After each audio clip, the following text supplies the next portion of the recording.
Okay, I think it is time.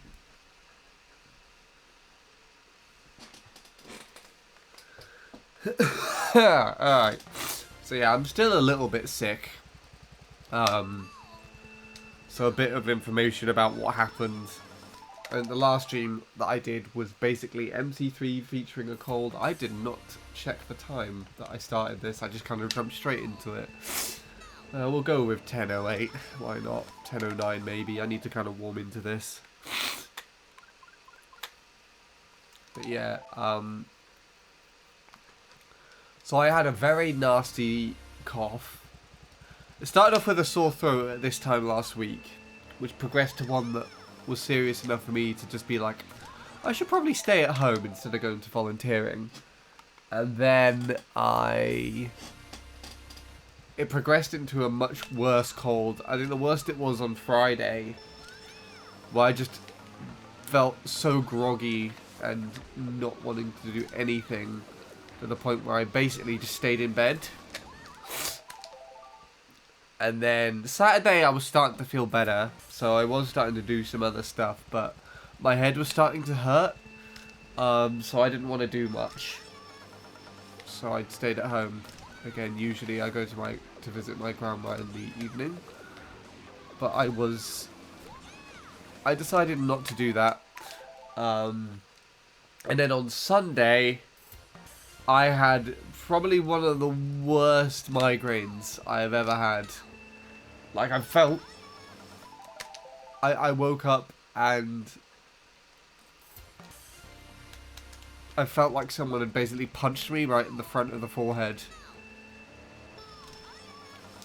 And paracetamol did not work to try to get rid of the pain. It reduced it somewhat. But yeah. Today, I'm here now. I've woken up. Implying that I was basically asleep all throughout the day. I've been doing a bit of cleanup on some hard drive stuff. And I'm going to sort out some projects, editing projects, and then tomorrow I might do a bit of editing. And maybe on Thursday I might do a bit of editing. But the week after that is the week of my birthday, so I should have that off, and I should be doing a bit more. And I haven't planned anything yet specifically, but I would like to do a birthday stream. I'm hoping, at least, anyway.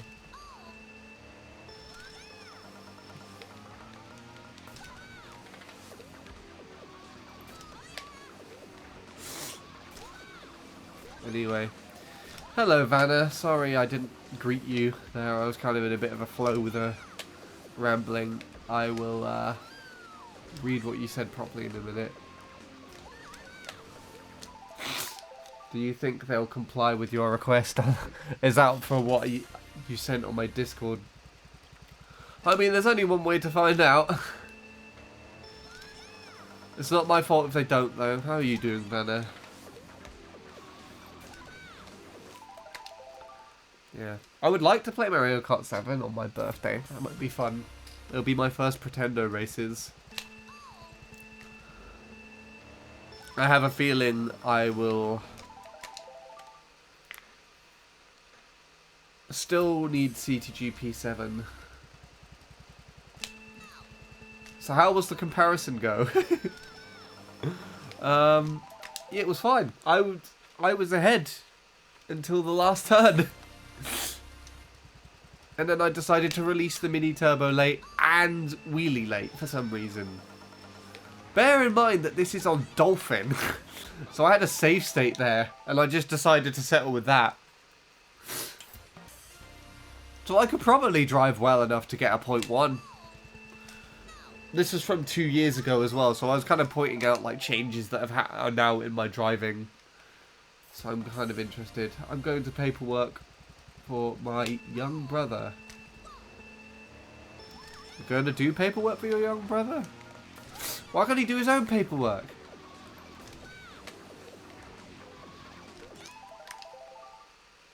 Sadly, no. Smile, friendly hacker in the traditional way. He can still play, but no AFKing, sobbing. Wait, is that like banned on Pretendo or something?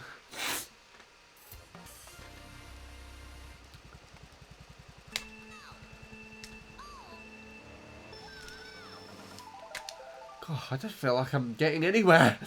I like had a few rough starts, and then I was getting round the triple mini turban, just out of nowhere with no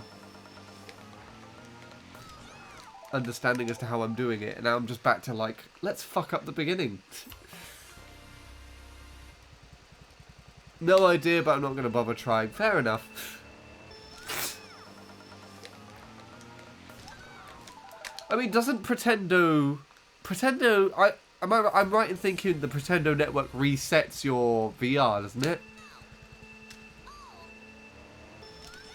I think it does. It might be fun to do a road to 10,000 VR on the Pretendo network. Run it back. I thought it was quite fun when I last did it.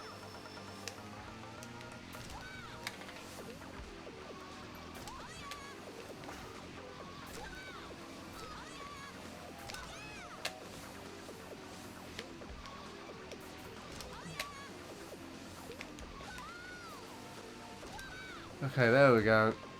This is probably gonna, yeah.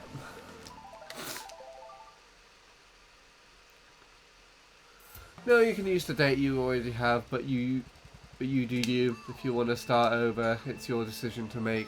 I mean, I don't mind either way. It might be fun to do it, run it back, and then do maybe another stream series of it. See how long it takes me this time round to get to the same value on a custom server this time.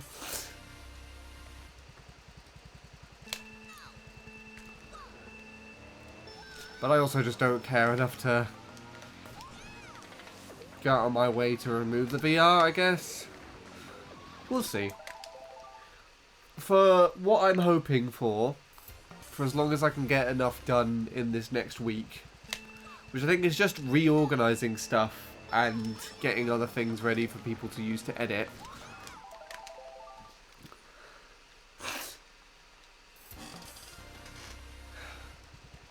Then,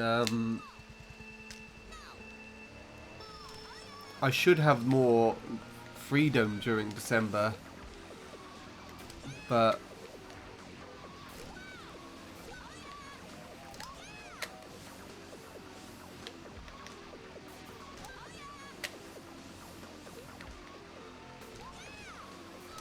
most of the time that I will have free for the most part will be going towards doing the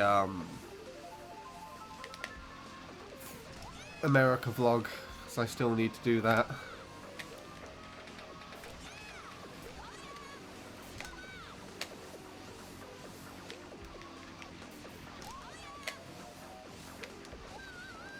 Okay.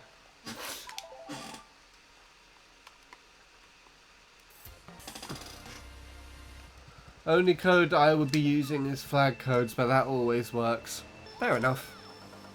I mean, you made like a whole chart about the flags. It was quite interesting. Oh, I tell you what I did do when I was sick, Vanna. I had a re-listen to, is it Ben Folds? The guy that did the music in Over the Hedge. I like revisited him on Spotify. And it's interesting actually because I've not heard those songs since I was younger, and kind of like listen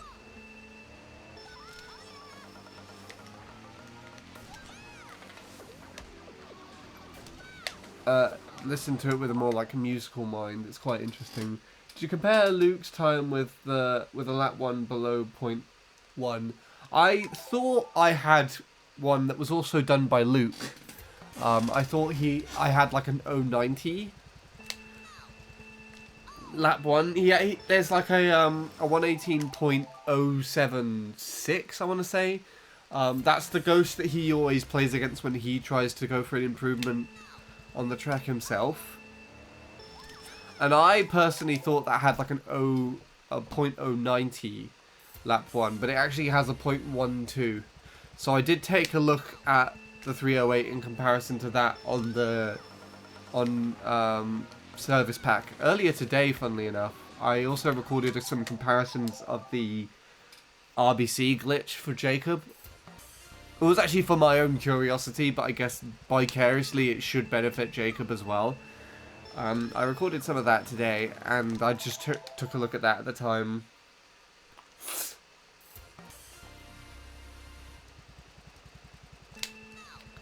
He's sleeping in bed, RJ.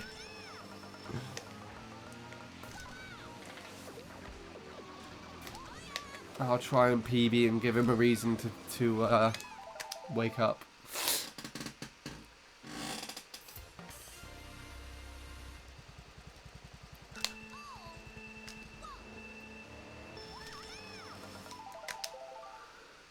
But yeah, that's all I've done comparison-wise. I also took a look at Casey's new time.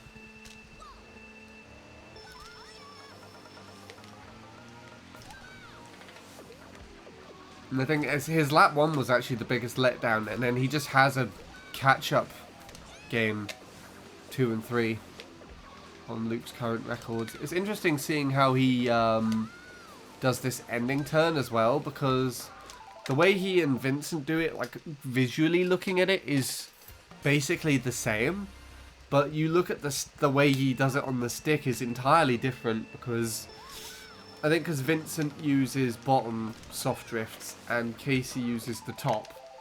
But what Casey does is for the final part of the soft drift, he backs off the turn just a little bit.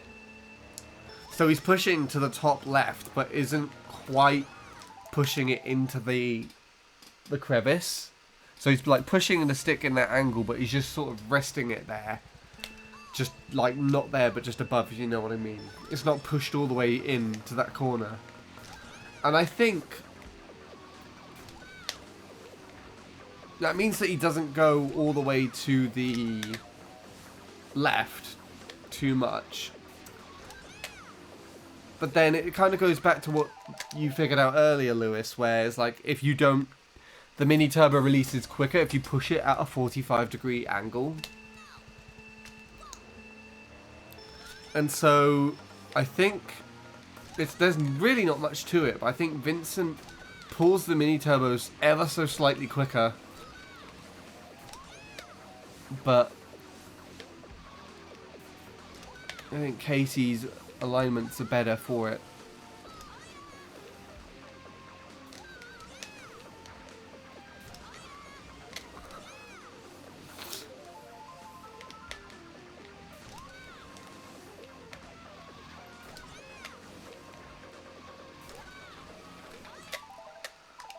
You can reduce the angle a little bit. I played with that last week. Oh, okay.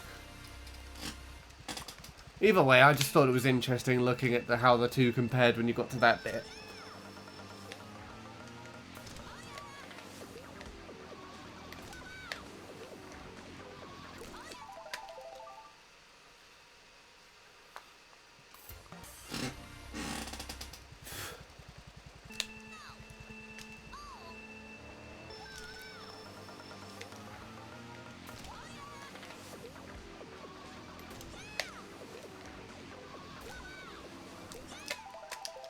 Yeah, I need to warm back into this. I'd not played for a couple of days and I feel really off. But that's fine.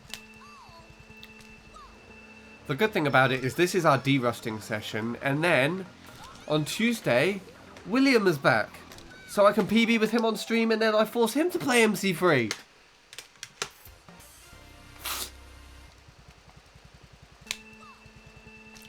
You know what would actually be kind of funny? Is if I managed to get like a me character Will. Like a wee me character. And then I drove the next run with Will's me.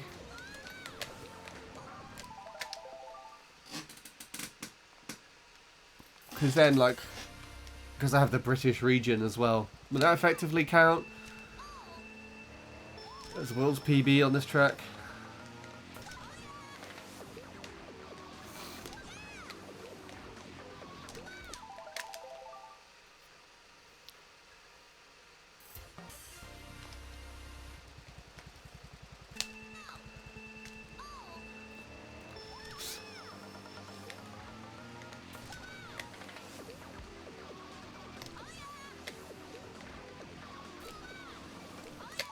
Okay.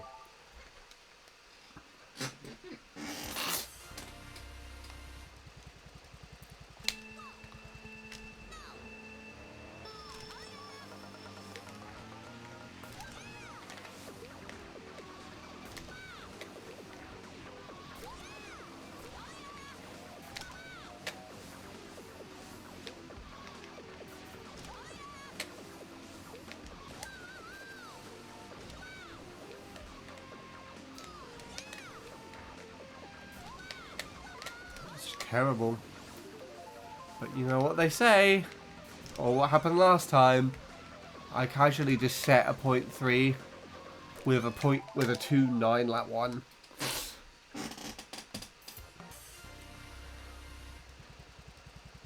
Also, stream chat isn't broken on here today, which is nice.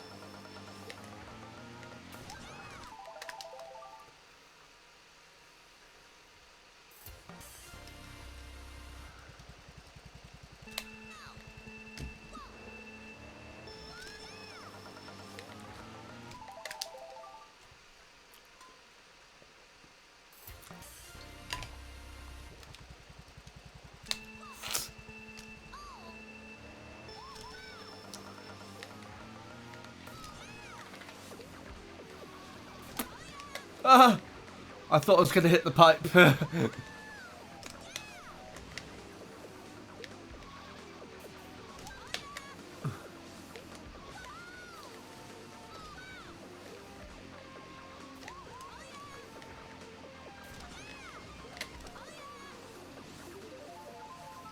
Imagine if that was legit.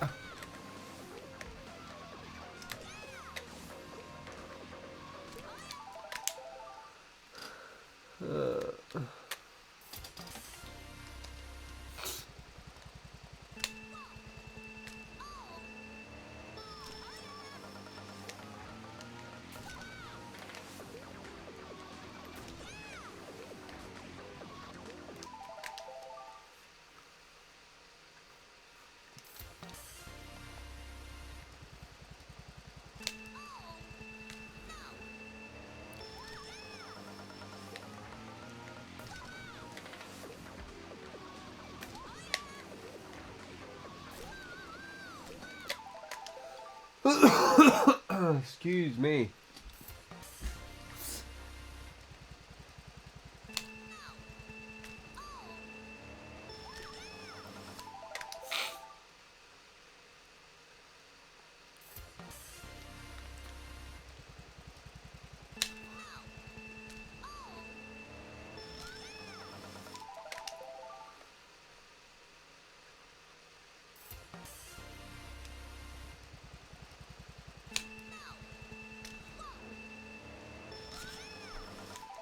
Come on, you.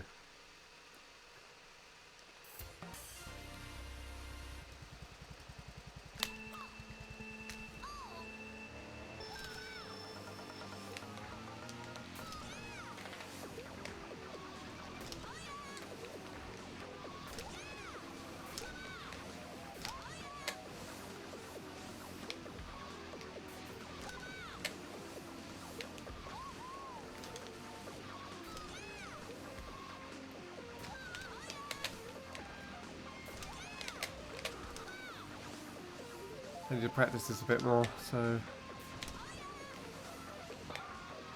Oh, interesting.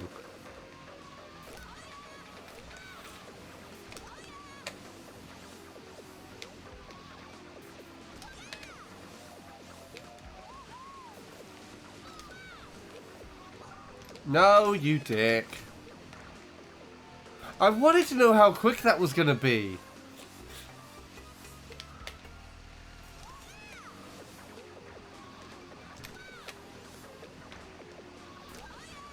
Okay.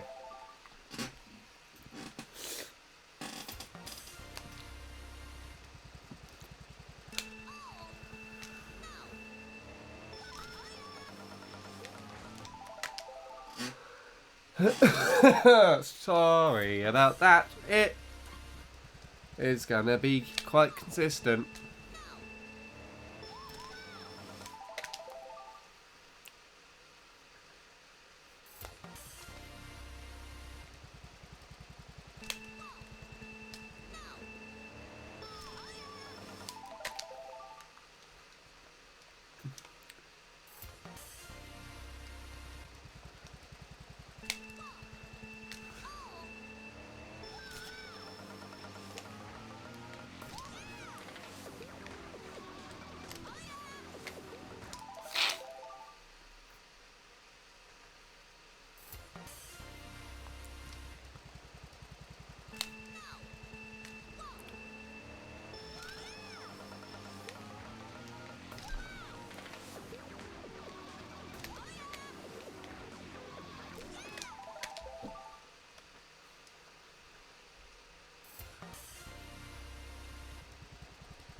Oink.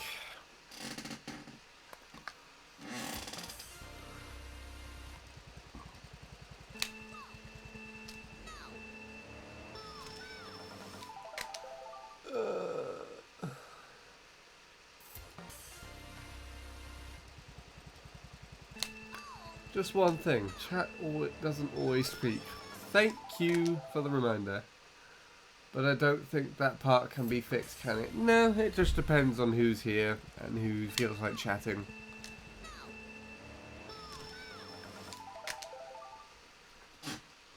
I mean, sometimes there is no silence in chat. But I think, specifically with these types of streams, is that there isn't really too much to embrace.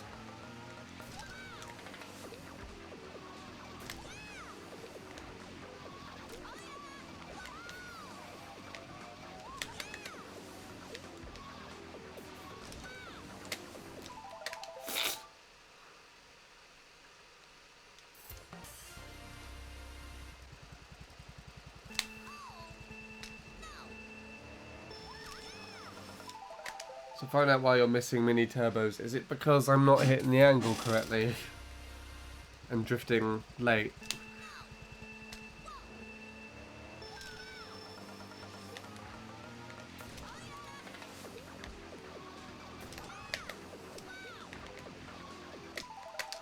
Because I'm definitely not pressing into the right angle there, but it also just depends on how... What you said applies to some situations, okay. And that's definitely the case for the triple.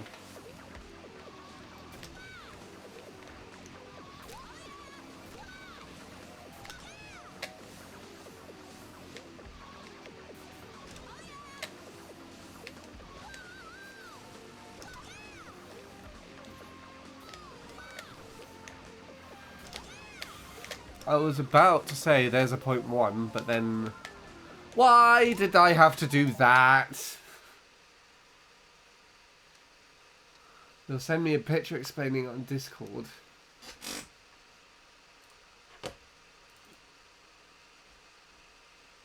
Oh, that's William.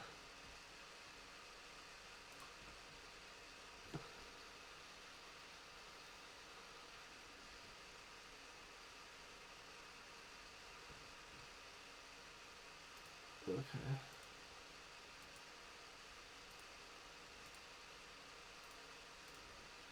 Give me 30 seconds. Alright, you got 30 seconds.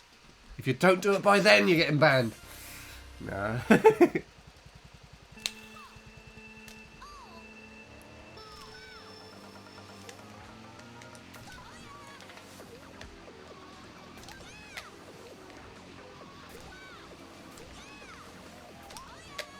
I could have committed to that turn a bit more, but I decided not to for some reason.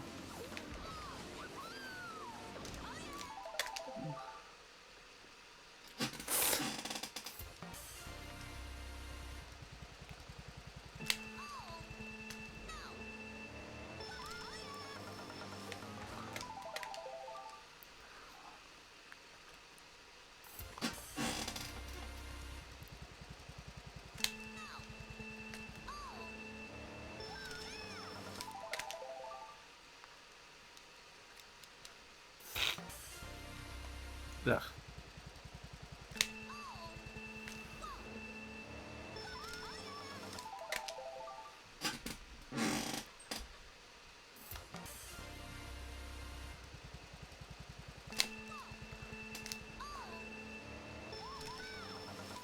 Come on, you. This is not funny anymore.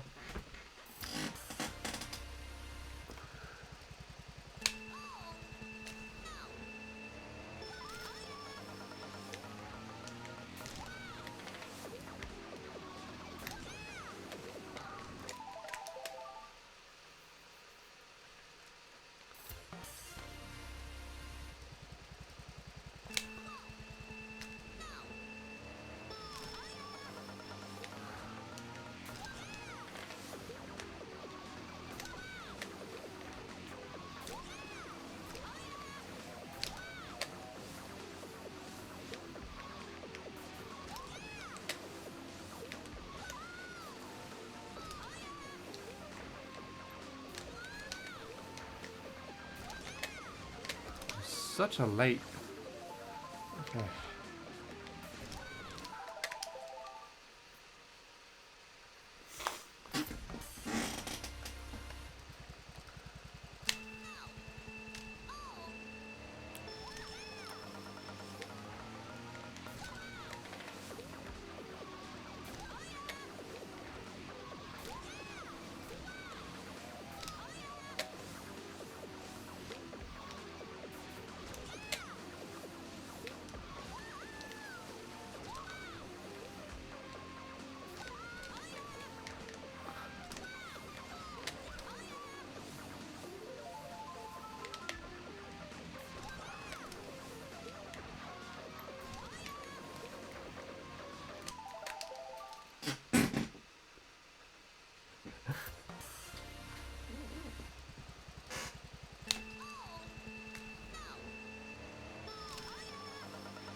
I wasn't holding all the way to the right!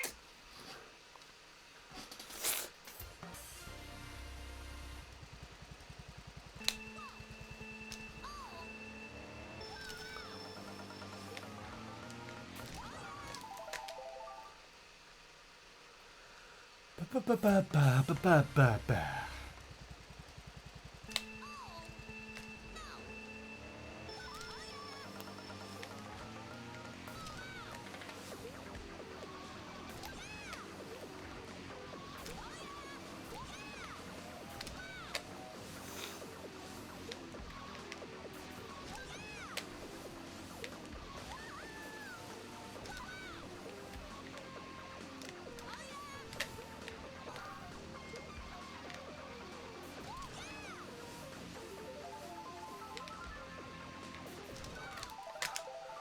Okay, that feels not comfortable at the moment, so...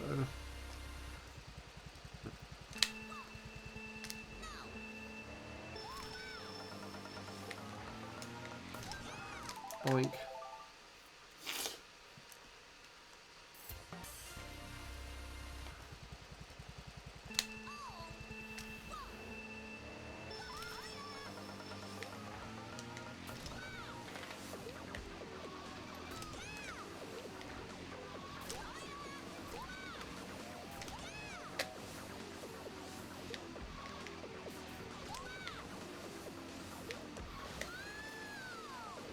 Oh god, I hate this already. Actually, it wasn't as bad as I was thinking. Well, okay.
Check Discord. That took you like 10 minutes. Okay, I'll check it after this.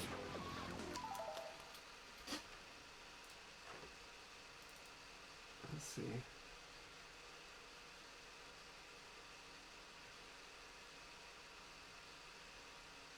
Whoa, that's a dark analog stick.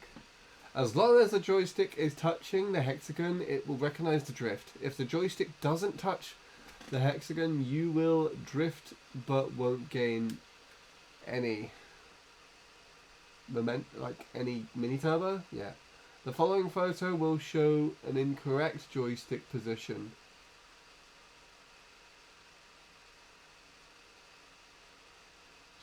Notice it is not touching the hexagon. Is it like barely off? Oh, it's going to the... I see what you mean. So this one is going to the top. That one's going top right.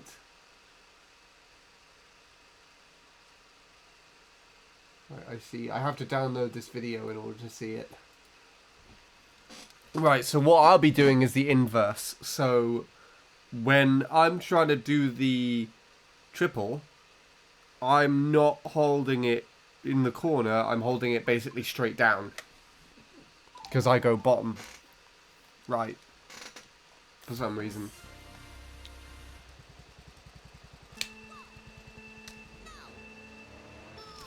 When you fail the mini table, don't restart. Watch your hand. Okay.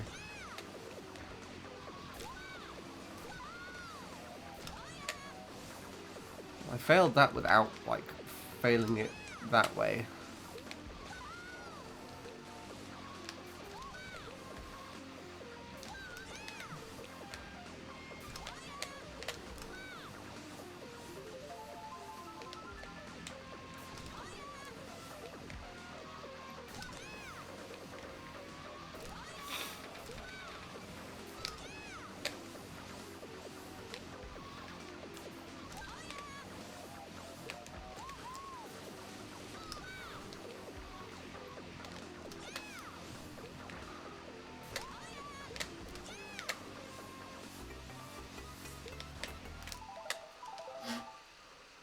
Don't change your finger's position. I will try not to. I guess that could have technically... I just realised that could have technically counted for where I missed the mini turbo there.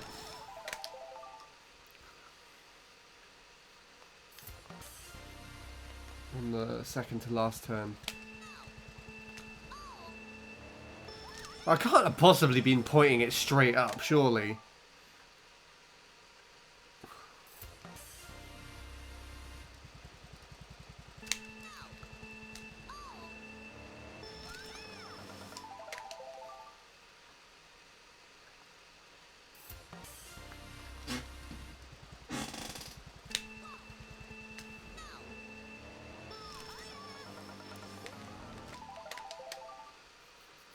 My joystick is that dirty because it has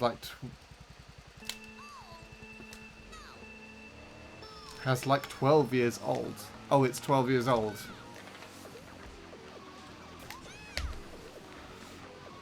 I mean, I don't know if mine is that dirty or not because I've got a black nunchuck. Oh, it is like, I see.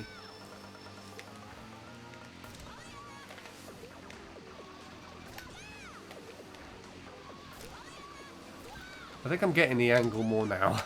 I think you actually, in some weird way, you pointing it out has made me more aware of how to not do it.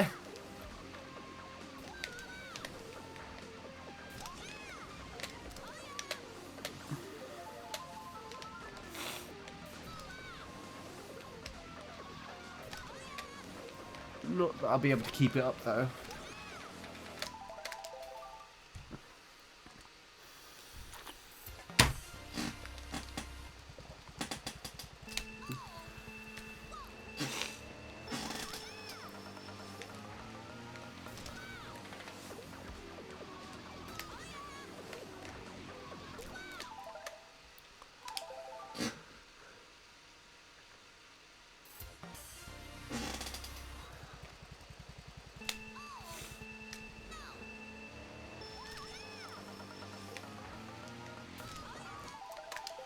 Next time you fail any mini turbo, don't move and watch your finger position. I feel like I failed that last one there though because I just released too early.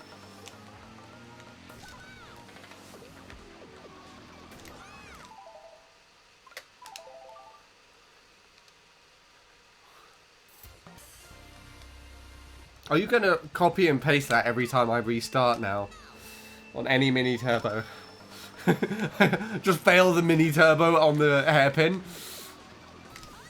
I'm just like, okay, there. That is very, like, subtle. That's where I was holding it. That's the corner.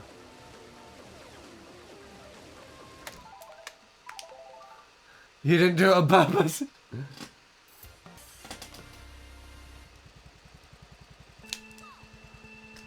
The joystick has to touch either the top or the bottom. Yeah. It was sort of in the middle.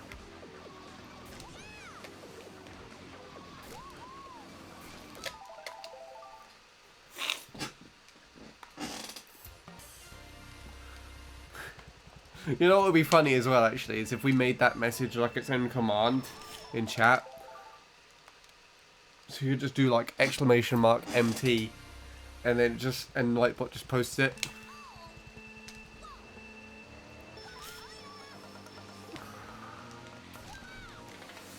Or why don't we make that Jacob's raid message later? Already giving away who I'm going to raid. It's just easier if he's live still. Although it depends. It depends who else is live at the time.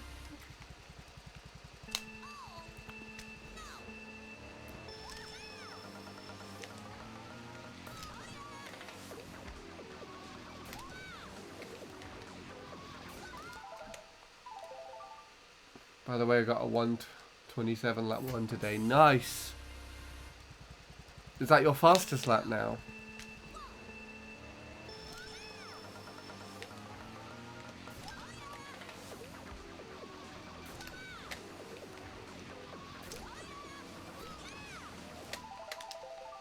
Yeah, awesome.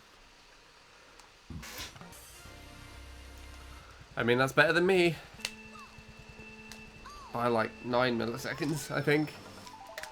To be fair, it depends on which one you look at. Like, I got a 1:36 on Service Pack, but my fastest lap on CTGP is 1:46.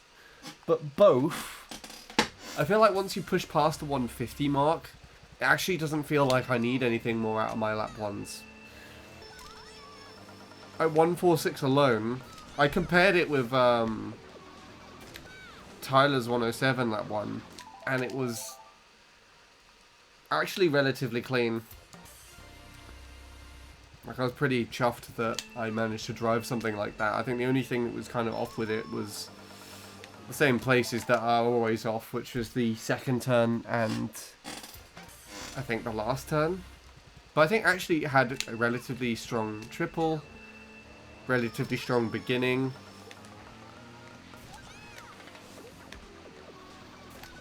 Had a very good shroom as well. I think this is when I was practicing the shroom a bit more, so shroom was very tight.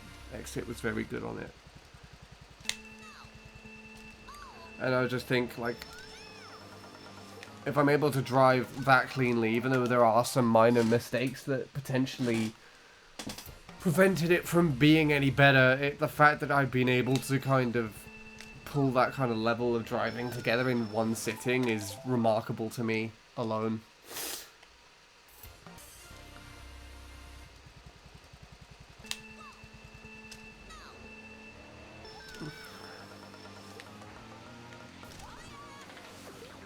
So I would say,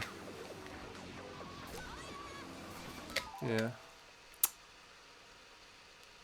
I don't really need anything else for my lap 1. I think it's just my laps 2 and 3 that don't feel fast enough for me just yet. Alright, that information is going to cost you 10 euros. Don't blame me, blame the system. I have to eat. The annoying thing is, if I pay you in euros, that's coming straight out of my editor's revenue.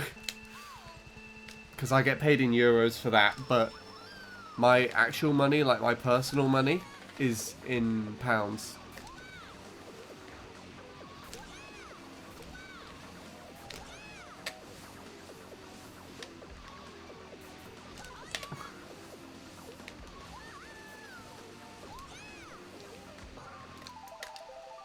I was joking. I know. I'm not actually going to pay you.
Feels a bit better.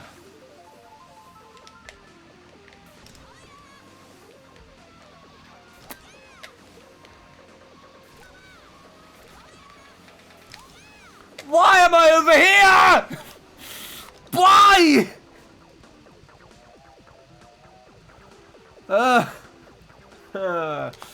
Okay.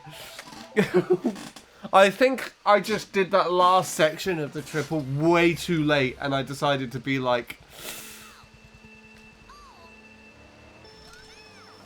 Okay.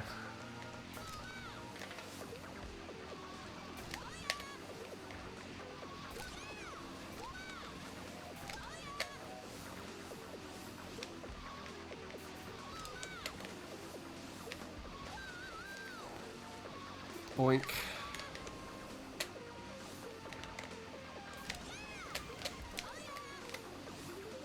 Oh my gosh, I got 0.0. So that's how you gain time over the 308. That's karma for not paying me. So if I paid you, I'll be like...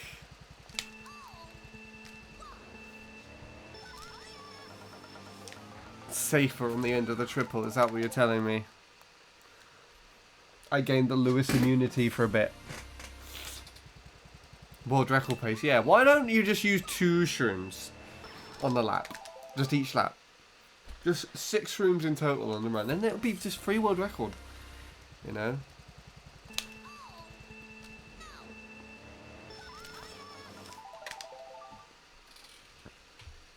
I don't even think that would be the best place for a second shroom.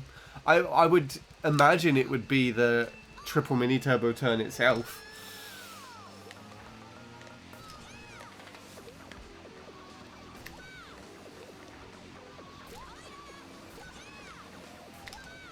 And I feel like that would actually add more, like, inconsistency to runs, if that was, like...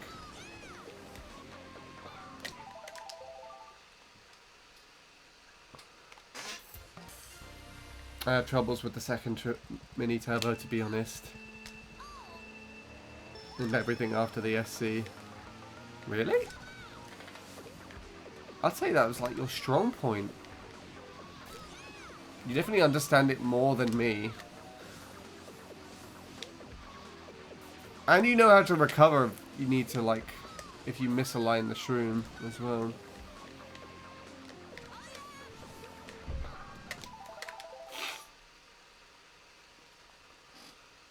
Not at world records level, I see. Okay.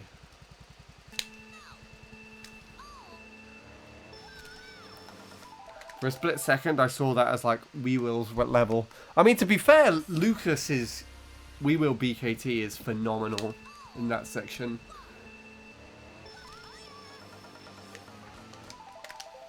It absolutely blows my mind that I'm still not... I still don't have a faster PB than the best Weewill time on this track.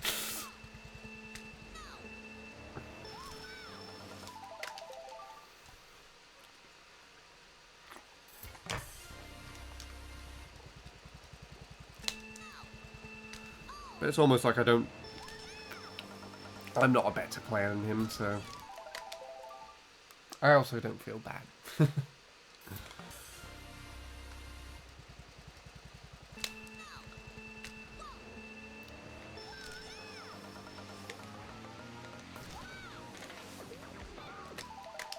Because you just play the freaking track without noticing those mistakes. That's not true. I know them.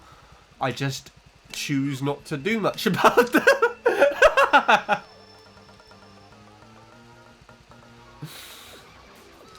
I mean, there's also genuinely not a lot that I can do because I feel like I'm that inconsistent.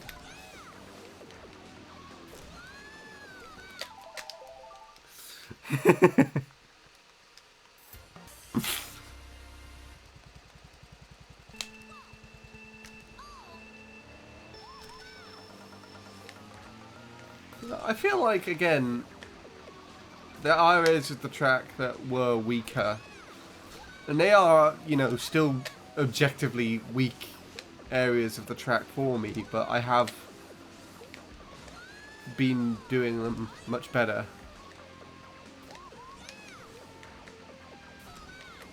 Aside from that shroom, that was fucking diabolically bad.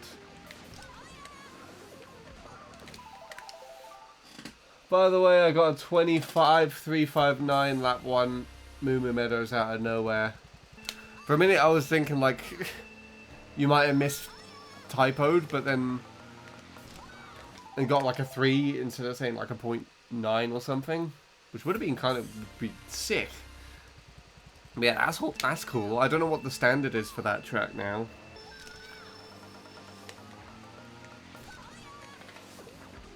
Is that with or without ramp? I remember when I played it for the Staff Ghost, I just avoided ramp, and it's actually so much nicer to play the track without ramp. Scorpy suggested that, I think, out of everybody. Just play the track without ramp. It's so much nicer. As soon as you add the ramp into it, it's just like, fuck you.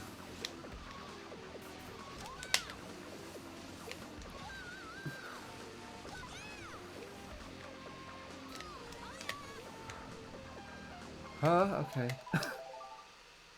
25.1 is basically world record level. Gotcha.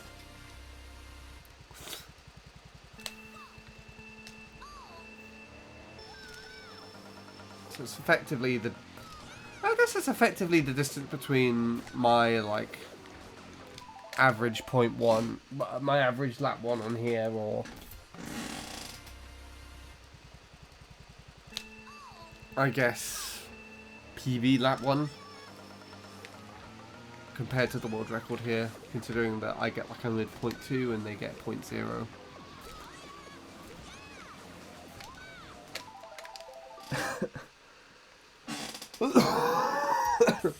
Oh, that was a wheeze.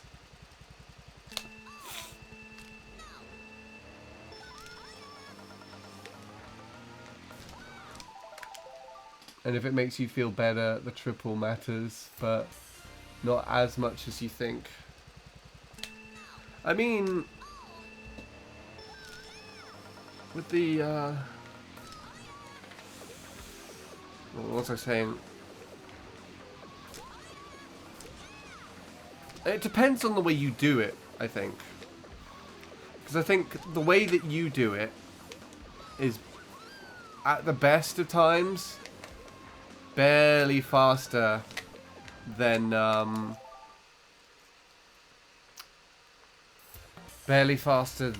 good double. I think the way I do it is barely faster than a good double as well, actually.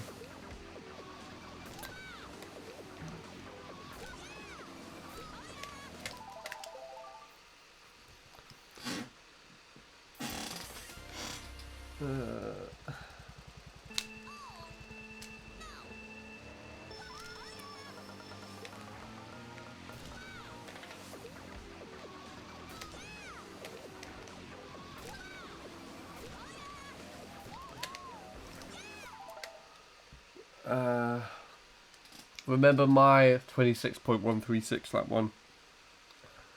That was exactly in terms of my double mini turbo PB. If I got a decent triple, it would have gotten below 0.1. That's phenomenal to think about. And yeah, that was like before you got that before you properly learnt the triple as well. So really, like, most of the time saved with that lap came from everything else.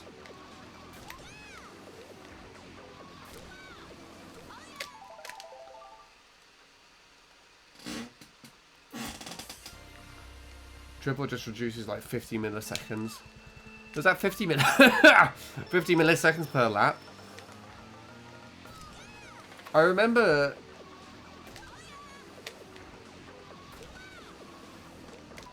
putting it up together some sort of table once based on Dane's estimate.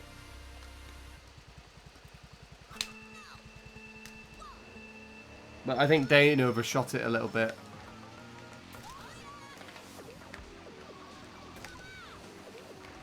Because he stated with his, like, 110, if that run had...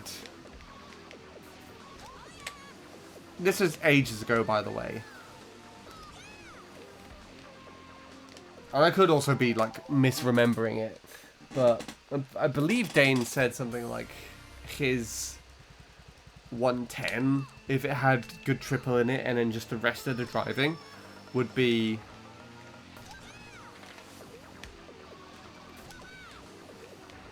like a 117.7 or something.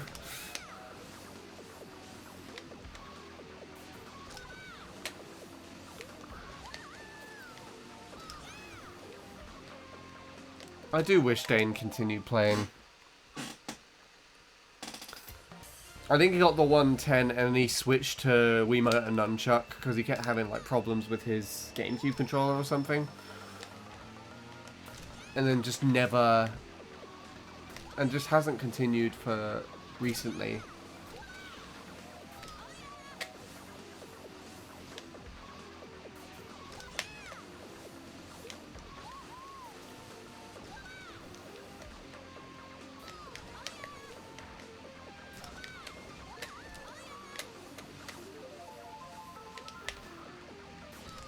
I didn't commit to that turn.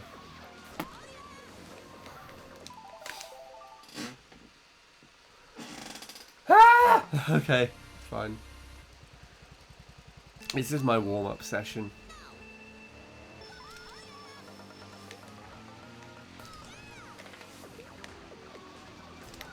Point. Right.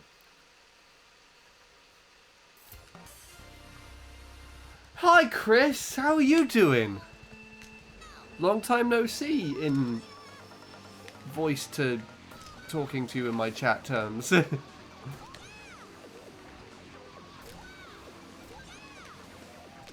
I hope you're well.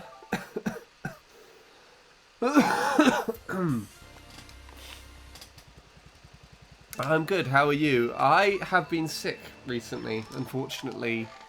After we last spoke, I came down with a very unfair cold, which had a horrendous... so it gave me a horrendous sore throat. I was basically bedbound on Friday. And then I was kind of feeling like I was more on the mend on Saturday. And then Sunday, I just had a massive migraine.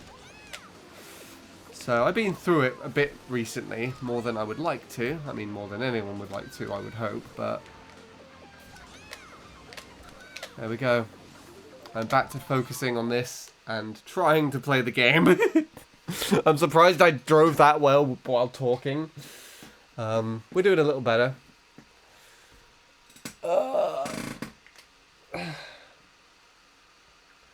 I'm sorry, I hope you get better soon. Yeah, it's on its way out now. Like, it got bad enough to the point where I wouldn't be talking how I would be at the moment to you. So it's kind of like, you know how colds sort of linger after the main event, basically. So it's kind of just in that stage now. But I feel like this is good enough. I wasn't able to go on the computer. Yeah, I wasn't able to go on the computer for a couple of days because I just felt awful. And then I feel like I'll be able to kind of jump back into just... I'm going to be cleaning up a few things with regards to editing for the drum channel tomorrow. And I'm hoping I'll clear enough of what is needed from me in the next week, because the week after that is the week of my birthday. And I'm hoping that actually December as a whole would just be more relaxed with regards to video editing, because I would like to do my own thing. Oh, yes, I know how it goes. Haha, yes. I imagine you catch quite a lot of things travelling around. How were your recent travels, if you don't mind talking about them on stream? You don't have to if you don't want to. We can catch up later. But I hope they went well. In fact, compare the fail I sent you with the 308. You'll notice how important the shortcut and last 2 turns are. I mean, I feel like, Lewis, the last attempt that I had here was... if you remember that .29 that I got... If you remember that .29 that I had, and then it was like super behind... And then I had a decent triple followed by a much better shroom, and I just caught right back up to the ghost. Okay, I'm all the way over here. Oh yes, I just got back from Palm Springs. It was pretty awesome. I did a lot of hiking and went celebrating. Celebrity house hunting? Right, is that kind of like looking around and seeing... where celebrities live, I assume. Why did I just, like, ask that as if it's not obvious by the name? I don't mind talking about them. I don't mind talking about my trips, that is. Well, by all means, yeah, share away.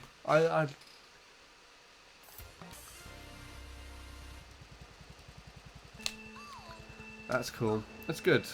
So you were out there for, like, a week then, and then I guess you're back home. It's so cool that you're just able to, like, take a little trip like that. I guess it's kind of similar as if I just drove to the other side of the UK. I just never really thought about it like that because the UK's so much smaller than the US, but you are in the same country.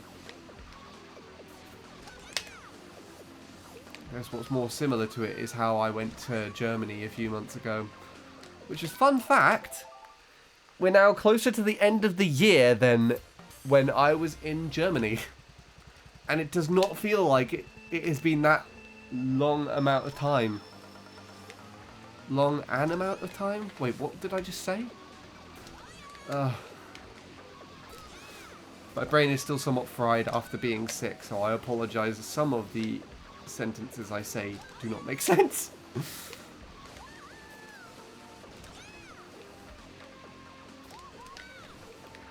Oh my god, that soft drift is one of the hardest things. Okay.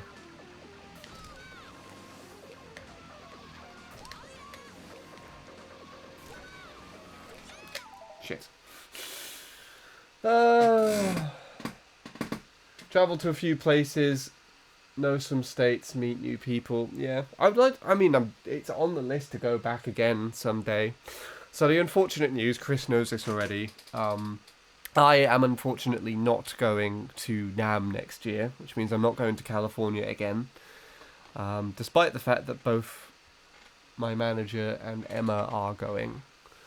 I think the plan was that we were going to try and convince NAMM to give us some more funding, because it is a lot of money doing anything in LA, as I'm sure Chris can vouch for on that.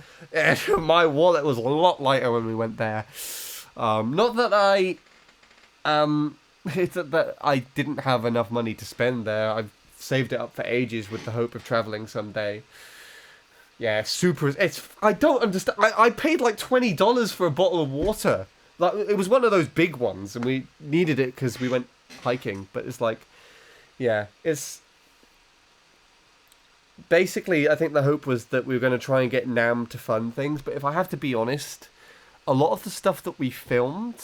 when we were invited as media personnel this year, I'm almost saying last year because it feels like it's been that long. I feel like a lot of the stuff that we done, there was shorts, which I managed to turn around very quickly. But aside from that, like all the long videos and things that we had planned have just been kind of sat aside and doing nothing. And I think we needed to do more with that opportunity for them to be more impressed. So my personal way of seeing it is that I just don't think they felt like we did enough for them to want to invest in that, if that makes any sense. So yeah, there's not enough money there, and I think my manager and Emma have very different plans for what they would like to do. Um, Emma in particular wants to do her own traveling. I think for her specifically, she's someone that's been kind of like confined in the UK all her life, and only in the last couple of years she's been traveling abroad. As a matter of fact, I think actually the trip that we did to the States was her third time abroad, if I'm not mistaken. I don't think she's maybe fourth. I don't know. No, she's been to France twice, so I think it was her fifth. Um, and so I think, understandably, I think she wants to. And the only time she's ever been traveling otherwise, is with family, who. I think for her specifically, it's not it kind of adds more anxiety to her traveling. But when she's going about her like day-to-day life in the UK, like she lives alone, lives with her partner, she goes to gigs and rehearsals and drives, and she travels around a lot completely by herself. She's self-sufficient in that regard, and so I think she just wants to be able to do that, but on an international scale, and she's more than capable of doing that. So I think she just wants to do her own thing and explore, and that's fine. But yeah, there's just not enough, I think, funding there, and my manager really doesn't, even though it's within my ability to pay for myself to go, I don't think my manager wants me to do that. But the more that I think about it now, I feel like it's come back around so quickly that I don't feel like I'm as mentally prepared for that sort of trip just yet. I was actually hoping that I'd have a bit more time to talk to actually a couple of friends that are in the States, to try and convince them to come over to California, and then I could actually have a little bit more of a trek. Especially anyone that knows the area would be nice to actually have a bit more of an insight to places I can go hiking and things like that. I tried to convince Nil to come over when I was in Nam, but unfortunately that was a bit too short a notice to make that happen. But yeah. But yeah, it is what it is. As a compromise though, because I'm not going to Nam, I have requested and seemingly so far been allowed to not edit anything from it. Because I think going forward into the next year, because a lot of this year has been me kind of picking up all of the problems where if Emma goes to an event and someone has done a half-assed job at recording something and all of the footage has a ton of problems and stuff to fix, I'm the one that then has to deal with it. And it's a case of like, if someone doesn't spend an extra 20 minutes on setting up a camera correctly, I then have to spend about 2 weeks trying to figure out how to fix it, and it's just really annoying. And so I've kind of been putting it forward where if I'm not there to kind of guarantee that something isn't set up correctly, because I've learned a lot about cameras and things during this time as well, but if I can't guarantee that something's not recorded correctly, then I don't want anything to do with it. Someone else can deal with that. And I kind of feel a bit guilty about that as well, because especially if Emma's gone to some sort of like professional environment and my manager's insisted on recording everything on an iPhone or something, then I kind of feels like, oh, why have you gone there to do that, and that's like this or something. I don't know. These are just examples off the top of my head, but it's just like, the footage is there. I don't want to fix it though. Someone else can do that. But yeah, I think it was a worthy compromise. But anyway, there you go. I did a bit of a ramble there. Anyway, apologies. I didn't read a lot of chat there, so let me take a read. Let's see. There's a lot of paragraphs I missed. Jesus, sorry. Lots of celebrities live in Palm Springs or used to live in Palm Springs, like Marilyn Monroe, Elizabeth Taylor, Frank Sinatra, Leonardo DiCaprio, and many others. That is cool. When I went to LA, I actually met Clint Eastwood's granddaughter, Graylin Eastwood, and I did not realize she was Clint Eastwood's granddaughter until like a day afterwards.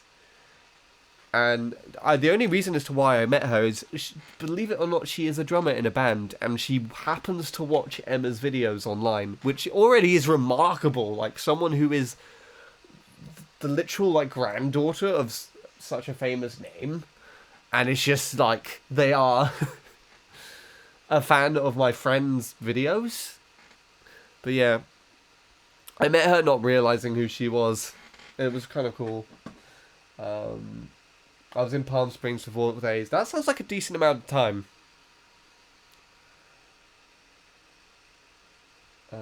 You should know your country. You don't know if you won't be able to do it later on. Travel a few places. Know some states. Meet new people. Oh, I see what that was leading on from now. To be fair, I've been doing a bit more travelling within the UK itself. Like, I think when Robin went to university, it allowed me to basically go on a trip halfway across the country. Although that was only ever with my parents. But I have since, like, I mean, when I was still at the studio, I was day to day travelling in via train to do that, and I travel by bus to where I volunteer. Although that's still only locally, but it kind of like it acclimatizes you to that environment, I guess. So I'm a lot more comfortable with it than I would be that when I was still in school. Traveling around at any capacity when I was in school would make me literally feel physically sick. I can't describe it any other way. But yeah, I've been into London a few times, and then I mean I did the meetup when I went to Birmingham. That was only me and Robin that did that journey. But yeah, well, I guess I'm also fortunate to get around the places. Like, we went to Liverpool for the UK drum show, went to do a shoot in Cardiff, and that was all to do with Emma as well. So Emma has allowed me to do a lot more travelling than I would have ever done otherwise at this day and age. So I'm actually, even though it's not as much, and by no means is it as much as a lot of people that I know that have travelled, I'm happy with the amount that I've travelled this year, I think. That's crazy. I was going to go to Germany this year, but then my plans had to deviate, and I went to Ireland instead. That's interesting. You said you travel for work, so was that like a work decision, or was that just something that you kind of went with the flow, basically, and I'm just like, Ireland. I don't really know how to describe it any other way. That would have been interesting, though. Just imagine if you, like, rocked up in Berlin in, like, late September as well.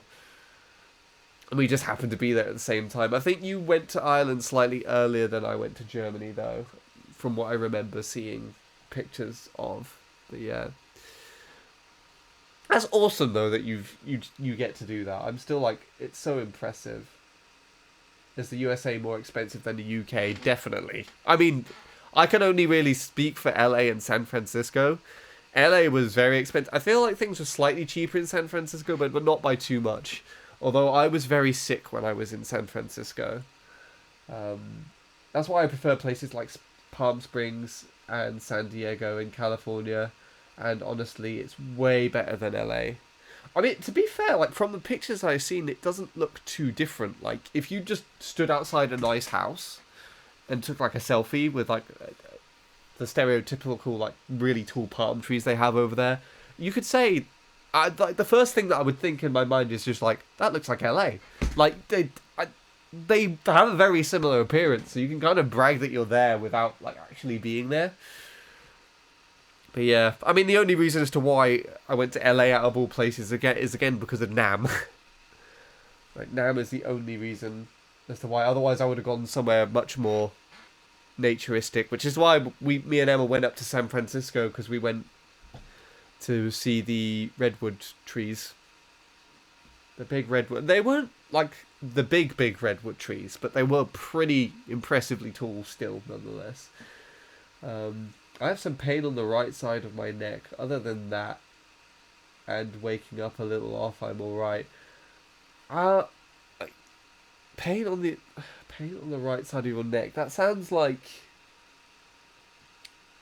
a strain from holding it in one direction. I don't know any other feedback to give. Try resting the other side to the pane. It's like resting your head on... If you're like laying on your side, try like rolling to the side with an... does that make any sense? I don't know if I'm making any sense with that. Just so that because it sounds like it's, you know, that muscle is being tensed on that side. I mean, it's not worth for you unless you have an objective in mind, like network traveling, etc. Need an objective. I mean, again, the primary objective would be to travel and to explore. Well, I guess actually as well, a primary objective for me, honestly, when I went earlier this year, was actually to spend time with Emma and to see how travelling with her worked out. Which had mixed results, if I have to be brutally honest, but I think it was primarily to kind of test out and to also just take that step and finally have my own kind of independent international travel outside of the family. And then also to just go to the States, because it has been a long time coming, because my parents have absolutely no interest in ever touching US soil. And so it's just not really on the cards for me to go on like a family holiday over there. And then it's always been on my own accord to do so. It's just a case of when and how. And I think the main thing is like, no, I don't like going to the airport by myself. I hope I find a way to not have to do that. And then I also don't like going... I don't want to sit on a plane by myself as well. Like, I already panicked enough or felt anxious enough when I was sitting on the train on my own for a bit when I got too cold in the observation car. And so Emma stayed there and I went back to our seats. But that's a story for another day. Or one that I've already explained when I did a stream of the American stuff. Anyway, you can say that, no need to feel guilty. If they're going to pay you for that extra work, it's up to you. I mean, they pay me for... I do not get paid enough for the amount of work I do. But it's not something that I have a problem with, because my main motivation is to try and... It gives me something to do, basically, because if I'm not actively editing or doing that sort of thing, then I'm essentially doing nothing in the times where I'm not volunteering and stuff like that. So the main benefit is it does actually give me something to do that is also still keeping me connected to music, because otherwise I think I would have completely burnt out and just given up on everything and never to touch music ever again. But it also, again, as I've literally been hinting at this entire time, it gives me the ability to potentially travel and do events and stuff. I guess also a big motivation is because I care enough about Emma as to not have her do all of this editing and stuff, and so I take the weight of that so that she can carry on focusing on the actual recording side of things. And actually, my own personal plan is to hopefully at some point help to set her up with a studio space where all she needs to do is sit in front of a drum kit and then press one button and it records a video. Because at the moment, the way she records videos in her own space, she has one of my cameras, which I've set up already with like settings and everything, but she still has to, like, you know, set that camera up, then get another thing set up.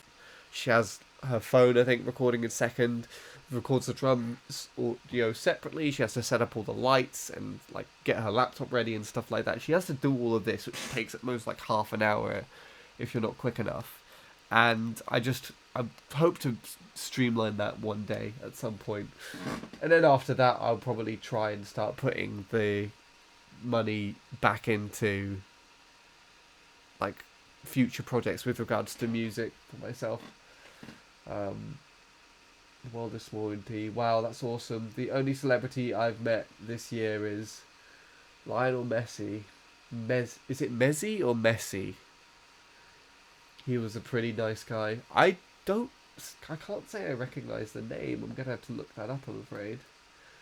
But it's good to meet a nice person rather than a not nice person. I mean, I've met quite a few people. I also met Corey Wong, who's a musician, the guitarist in a band called Wolfpack. I did have the chance to potentially go and see him in October last year, but I was trying to encourage Emma to come along with me to see that gig, because I know she likes his music too, and I never bought the tickets with enough time, so they sold out before I even had the chance to see him. But it worked out because he was at NAMM, out of all places. I mean, it's also not really that surprising. But it was also giving a talk about how he approaches creating music, because he not only like records all of his music stuff, but he actually is the one that mixes and produces his own music as well, which is already phenomenal if you consider the type of music he creates for himself. And it was quite interesting as well, because when he was giving this talk at NAMM, one of the things that he was talking about was that was brought up was his live tour album, which is basically just, you know, a compilation of songs that were recorded while he was live on tour. And Emma cited that as probably her favourite album of 2023 because it was just absolutely phenomenal, and it is. If anyone wants the name for it, I will go get it. I can't remember it off the top of my head, but I will find it and share it. But he was talking about it in this talk, and he just said that he wasn't happy with how it was recorded. I think it was primarily that. Like, there wasn't necessarily anything wrong with the actual playing itself. He just wasn't happy with how the recording sound turned out. And the whole reason as to why it was even finished in the first place was, like, just to get it done. And it was so insightful, though, to think about that. Like, an artist that I genuinely admire and enjoy listening to their music. And he was just saying, oh yeah, this album that you think is absolutely phenomenal, I don't like it. And I'm just like, what? Oh my gosh, we have so much in common. I hate all my music, you know? Ah, yes. I know this person. I looked at Lionel on the side. I do recognise the face.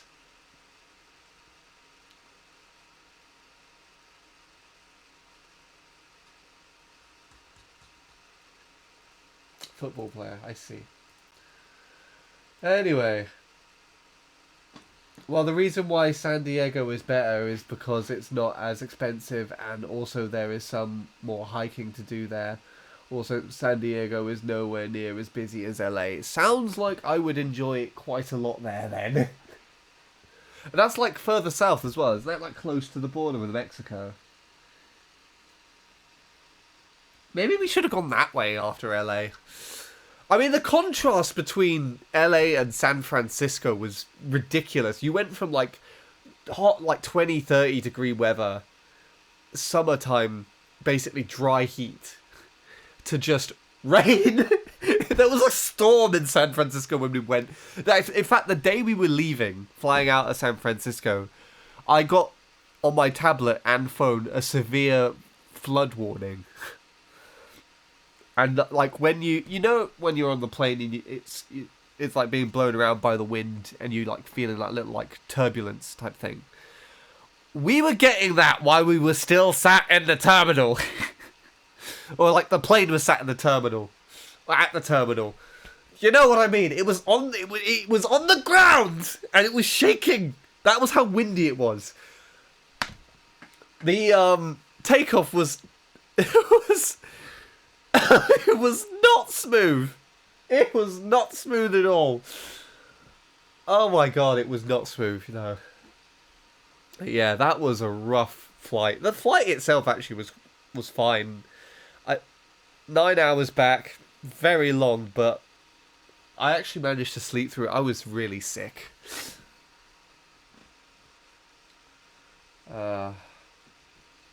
It'll go away in a few days, so I won't worry too much about it. It happens sometimes. Well, that makes it sound more like you pull the muscle in your neck, which sounds even more uncomfortable than I originally anticipated. But you have a positive outlook to it, so I guess that's the most important thing. To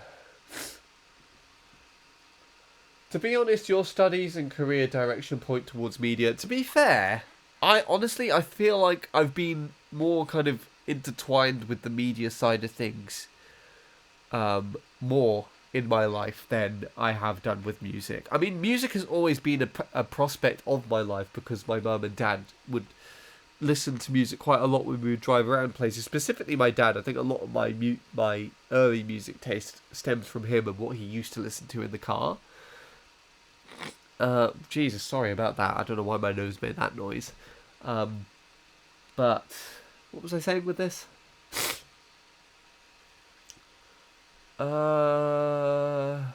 I've just zoned out. I forgot. Yeah, but I've always had like an interest in music, and I would make up like little songs and things every now and then just to kind of pass the time. But then what I would do is like creative projects when I was younger. I was the one that kind of I basically made myself the director of our old like family home movies whenever we'd go on holiday or something and pull together all this like video footage and stuff. And my dad would be sat in the computer in the other room and pulling everything together, and I was basically like directing how the edit should go with on Movie Maker of all things. And it'll be burnt to a disc, and then we'll put it on the screen downstairs, and then we'll all watch it together, and then I'll take it to show my nana and my granddad. It was really funny.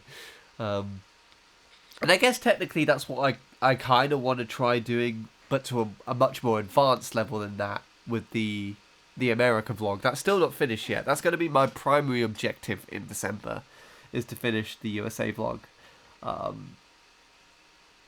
I mean, the original plan was to also have Emma help out with some of the post-commentary for that, but I don't think she's going to do so now, so I have to figure out what I'm doing again with that, but yeah. What was I saying?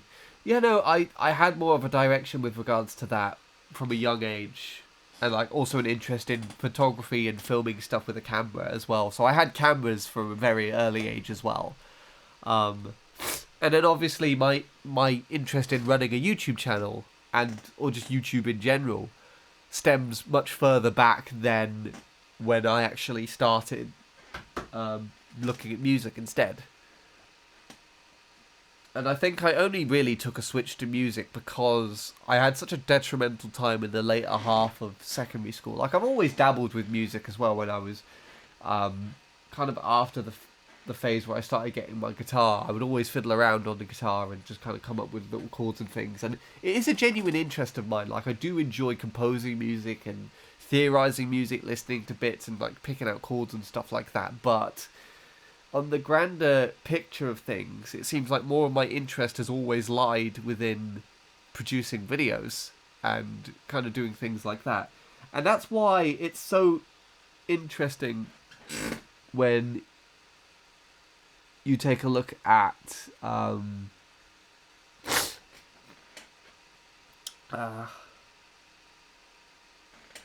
what was I saying? I literally just kind of lost my train of thought there again. Sorry. What was I saying? I don't know. It's gone. I don't remember the specific point that I was going to make. Oh right, yes. I guess I wasn't really... I wouldn't say I haven't achieved anything with my own YouTube channel. But growing it out of a gaming base means that I can't really intertwine it so much with music and creating stuff like that. So, so what I was saying is so I guess joining the drum channel actually kind of complements both things, because it still keeps that knowledge that I've got with regards to studying music and practicing it and being able to do it a lot more fresh. You know, like I actually went to college and I have a degree in music, and so it puts that to use. And I do again like deconstructing things like that and picking things apart and knowing why something is how it is in music. And that's why it's quite interesting, because rhythm is more of the lacking aspects for me, and Emma's drum videos just complement that perfectly, because I've learned a lot from when I used to sit with her in the studio and watch her teach other people. But I was able to do that live, but when I edit the videos, I just get the raw footage, so I'm able to see her kind of teaching a camera live. And so it kind of brings me back to that time, but also I genuinely do learn about stuff. And like some of the ideas, I have had very few, need I say. Some of the music ideas have been a lot more kind of based on rhythm and time signature and things like that. It's just kind of interesting how that influence goes. But yeah, the other aspect as well is that with the Love to Learn Drums channel, although it's like that growth isn't directly coming from me, it's as a group, or I guess primarily you could, I would say it would also be Emma as well. Like a lot of people kind of go there expecting it that it's her channel. She's the familiar face that kind of brings that all together. But seeing it grow and seeing that success kind of scratches an itch that I just wasn't really able to achieve or was interested in, but just didn't really build upon in the correct way to get it for myself on my own channel. So like we are, I think, close to 200,000 subscribers on that channel, and I have a feeling we might actually get that within the week of my birthday. It would be a great present if we did, but we'll see. So we're in San Francisco when we reached 100,000. My birthday for 200,000, that would be cool. But yeah, yeah, I don't know. I'm rambling a lot at the moment. Basically, we're not playing the track anymore. I apologise if anyone is lurking to try and see driving. How does Handy not know who this guy is?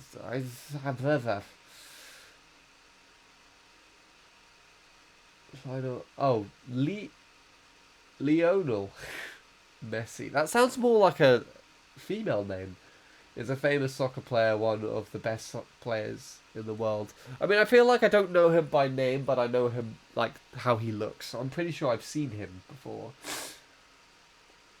San Francisco is further south. It borders Mexico. You can walk into Mexico if you wanted to from San Diego. That is cool. Did I say San Francisco for the first one? Because I feel like I did.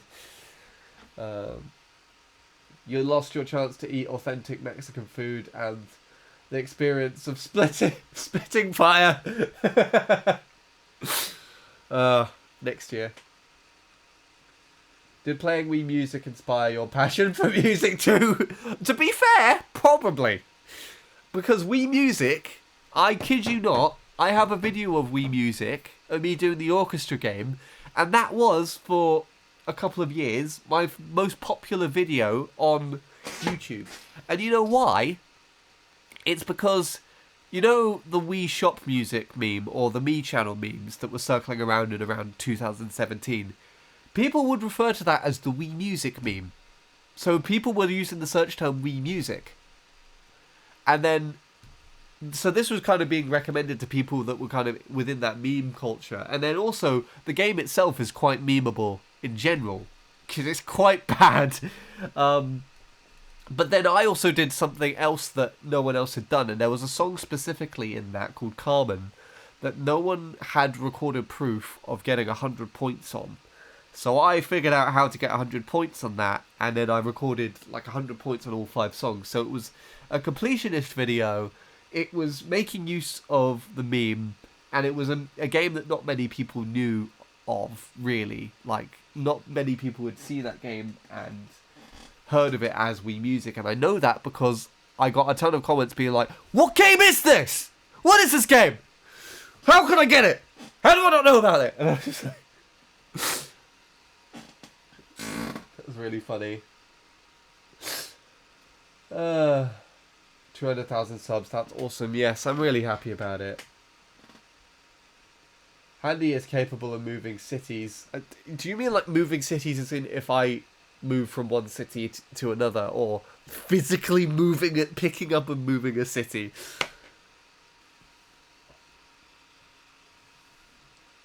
He would put his own town called Handyville wherever he likes. Like, I mean, I guess that answered my own question if I just read further. Sean, you can probably create your own channel for any project you want at this point. You've gained a lot of experience. Probably, but it would also be a shit ton of work to do it properly on my own. Because you have to remember, if you want to go and actually see the main team behind Love to Learn Drums. There is a website on the channel. You can scroll through, and there is actually a page where you can see all of the people that are involved with who is behind, Love to Learn Drums. But primarily, there are 5 of us. You've got me as the main editor, Emma as the content deliverer, obviously the one that the only one we can't get rid of. And then we have our manager, who is actually probably the brains behind how a lot of this has been able to grow as much as it has. We've got one of Emma's closest friends that she's also in a band with, who handles the admin. And then another person that our manager met doing another project, I think back in lockdown, who does all of the graphic design and stuff like that. So we have, and on top of that as well, we have a massive mixture of personality. So I'd say Emma can be quite perfectionist, but she can also skip out little details and things. Say, for instance, very simple things can be forgotten by her sometimes. So I have witnessed her trying to turn on something like a plug-in heater without having the heater plugged in. So she's like fiddling with the switch and she's like, I can't figure out why this isn't working. And I can pick up on the little details like that. But she's done that with things like mixers and cables not being plugged into the right places. The worst offender was when we did a gig in front of 500 people, and Emma was on keys, and after sound check she turned the volume control all the way down, and then when we actually came to do the performance for the first song, she just played the entire thing muted. Essentially. It's just like, the sound guy came up on the stage and everything was like, I'm checking all the connections and everything, and then just sort of reached over and just like, volume wasn't up. And she did the same thing again at the UK drum show. Not this year, but like the year before that. Last year. Why did I just say last year? No, she is ridiculous. But yeah, Emma can be a bit forgetful like that sometimes. And then sometimes when she's doing things in a rush, she will skip things. And that's where I guess I kind of compliment things. I'm a bit more detail orientated, and so I think actually I might have this track to thank for that. So I pick up on little details as well, and then I try and plan things a little more strategically and take my time with things like that. The only downside to that is sometimes I kind of overdo it, and so there needs to be a bit of a balance with regards to that. Our manager can be a little bit intense and just sort of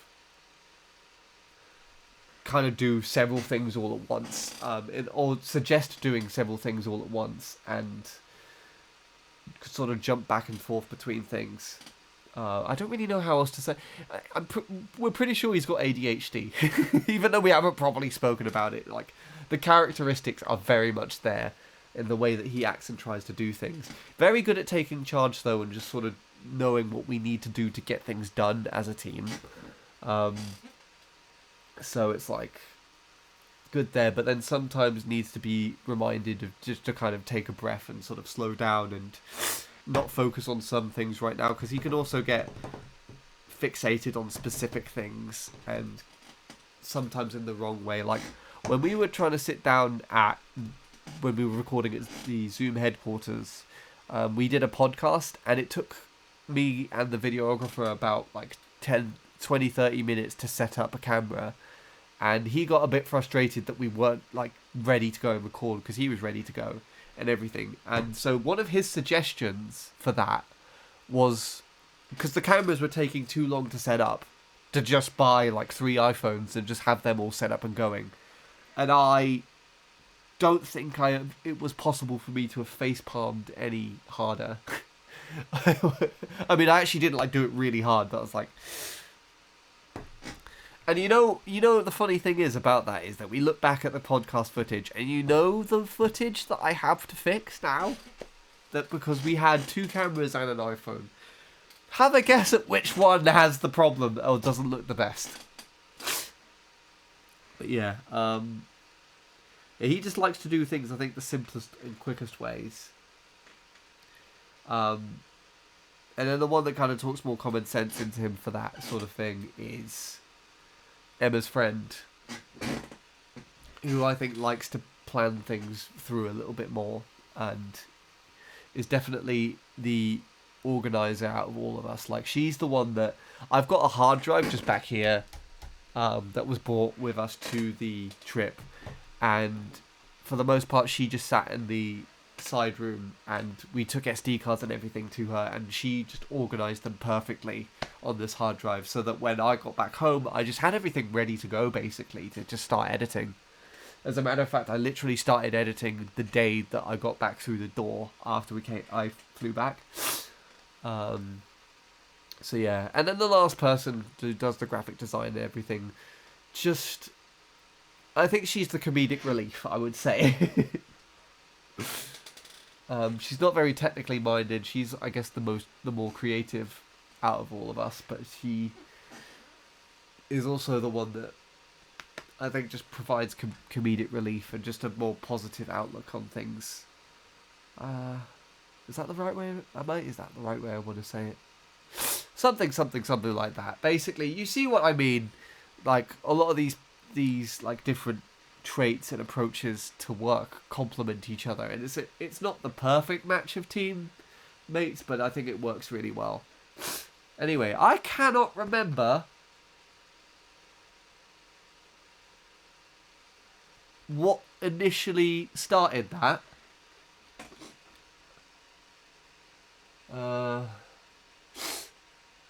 Let's see. Let's keep looking through this. Daisy is exhausted. She had to wait too long.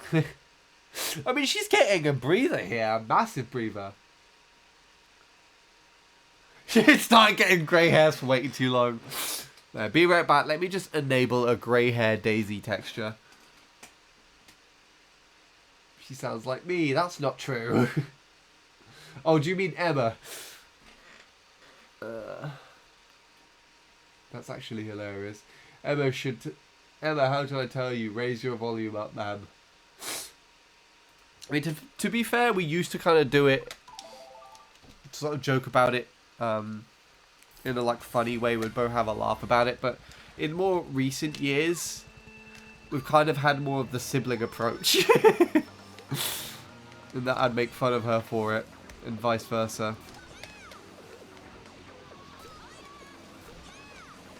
We've developed a very sibling-esque friendship. The more time I've spent with her, actually, and especially when we do the long kind of like traveling and video projects, the more time I see more similarities actually between Emma and Robin. It's almost scary how sometimes they seem so similar.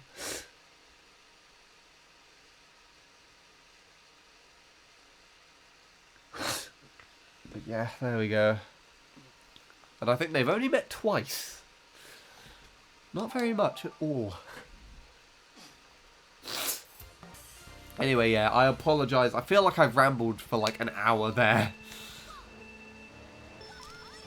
Anyway. There we go.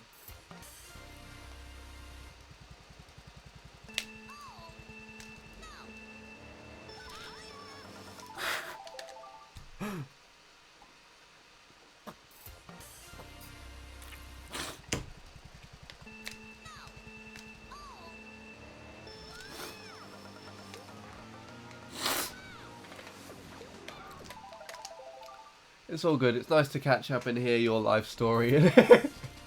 How detail orientated you are. I love the fact that you just quoted that.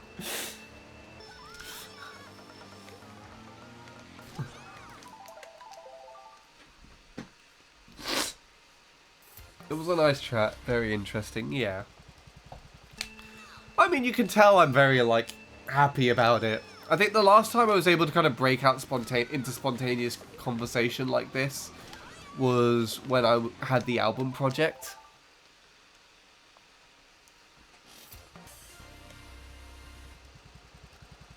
And we all know how that turned out in the end, unfortunately. Missed my message about Daisy. I got them. The one with grey hair. It was just mixed in all my other chatter, so...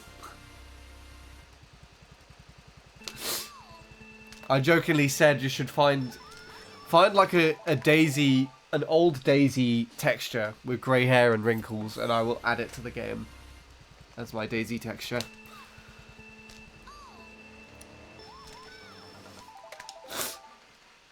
In fact, it would actually be interesting if you could code the game so, like, after a certain amount of time passes and you have not unpaused the game, it will enable that texture for you. So, like, you play normally as this texture, and then... Wait, that's actually kind of it. That would be kind of annoying, because what happens in CTGP is you're not allowed to play vanilla... You're not allowed to play vanilla Mario Kart tracks with textures or custom music or anything.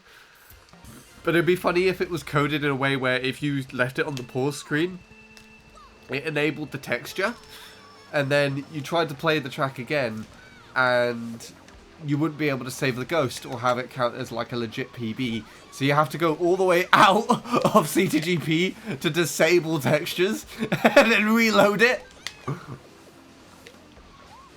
That'd be really funny.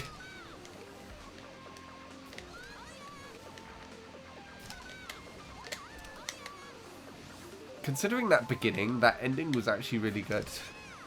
Imagine if I PB now out of all times.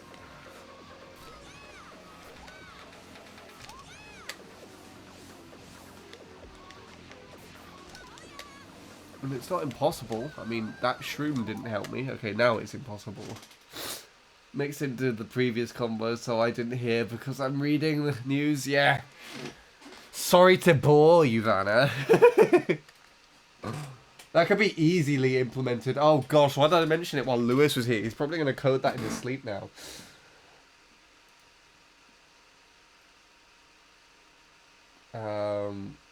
Handy had a pretty good laugh about it, those Daisy messages. You could always watch the VOD later and watch his reaction. That's a very handy feature indeed. Oh gosh, the puns. No! I feel like I've spoken through 2 ad breaks and just not played. I've got another one on the way at the moment.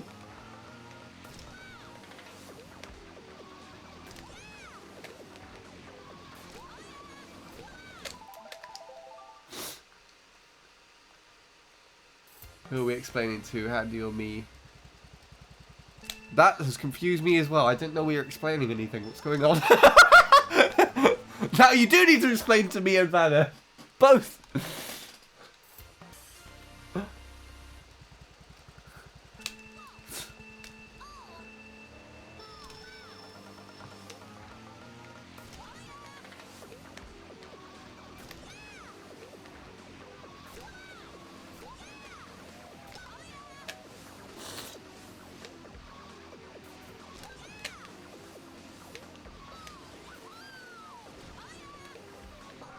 Boink. I mean, it would be easy to implement if I had the original Mario Kart Wii source code. I mean, how difficult is that to find or to, like, rip from the game ISO?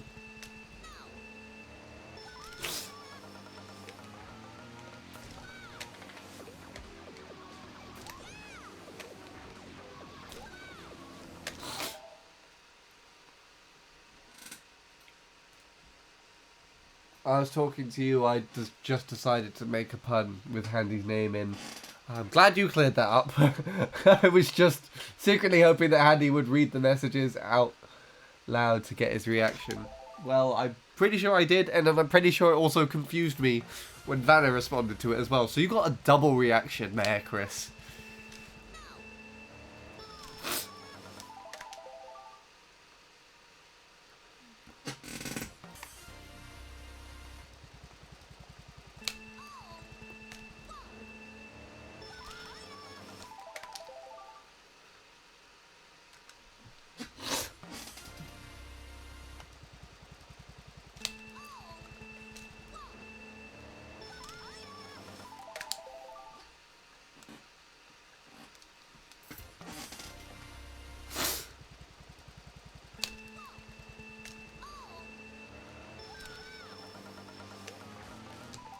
Okay, come on. Now I can suddenly not drive. We're not getting PB today, if that was not abundantly clear by the fact that I just spent like 50 minutes rambling.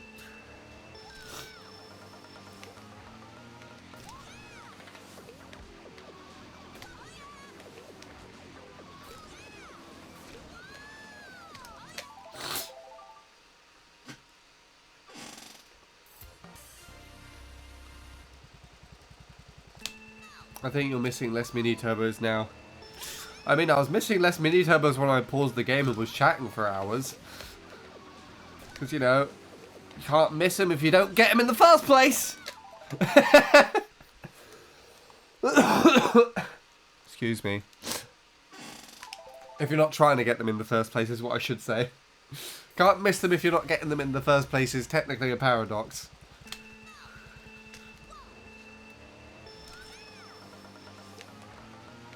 No, I feel like, honestly, once you pointed out the angle, I was getting them a lot more frequently. Because I was suddenly, like, aware, I was like, oh, that must be me pulling down then. Maybe I should try pulling slightly more to the right of what I'm currently doing. And that's fine. And I feel like that's also just how I kind of start off. It just takes me a while to warm up and find the angle. But then once I get it, it's, like, locked into muscle memory and I'm good to go.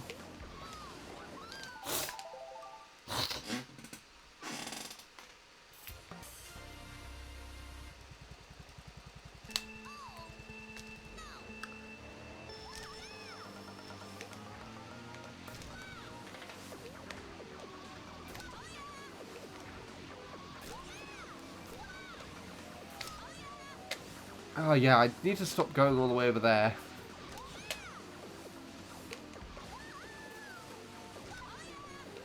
Yeah. Let's try doing some driving.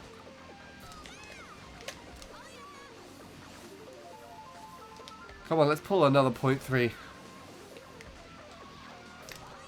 Boink. Okay, never mind. Whew. I feel like I've got a lot of rambling out of the way, actually. I feel very voice worn out.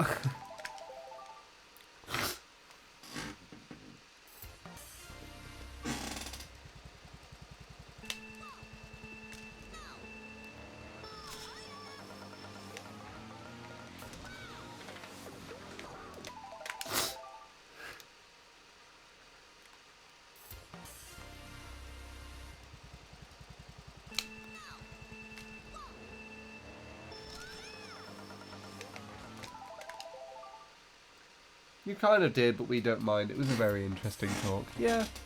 I mean, I don't mind either. I guess it kind of indicates how much I'm talking to people these days. I mean, I literally... Although I literally... It's a bit unfair because I haven't been able to leave the house for a bit because I've been sick, so... But yeah, I mean, it takes me back to when we were in the lockdowns because that was basically what the streams kind of deteriorated into, isn't it? As soon as you just kick off a conversation with specific paragraphs, I can't help but do anything else but chat in like big paragraphs in response. And I feel like a lot of those sessions just divulged into just basically just chatting streams. Like I wasn't playing anymore, I was just sitting on the pause menu and just talking to chat. And I feel like for a lot of people that's actually what they preferred. Like, particularly with the two soups. I think Jake liked that quite a lot. Will just seems to turn up whatever, even though he says he despises the existence of MC3.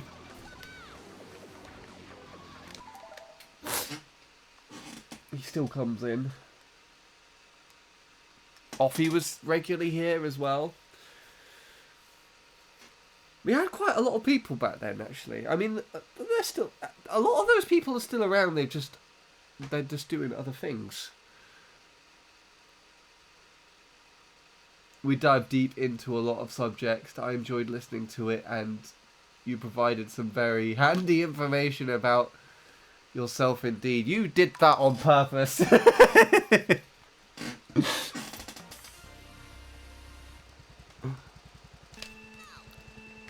You even left it out of quotations to make it less obvious. Even though in that context, I guess it works perfectly.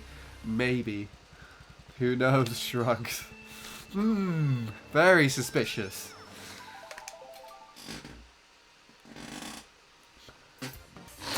Ugh, my nose.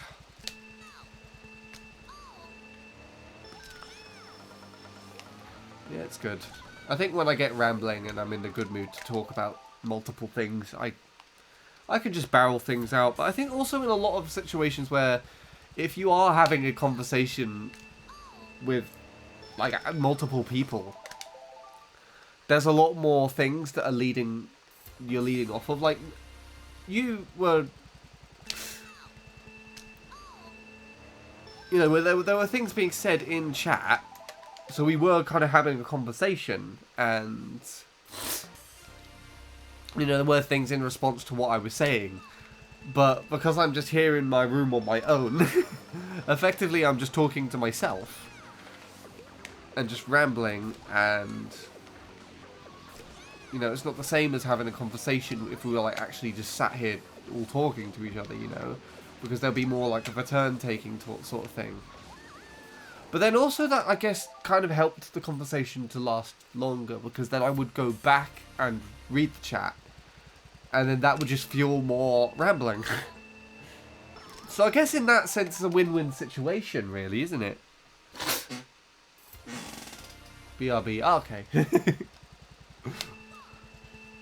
Chris obviously wasn't into that rambling about rambling. Too much of a paradox. Kind of.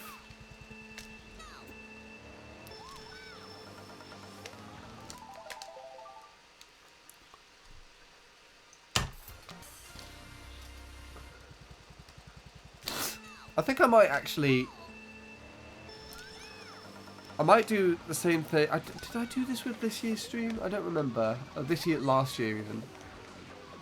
I might do a birthday stream. I might make it VIP priority, like I did last time.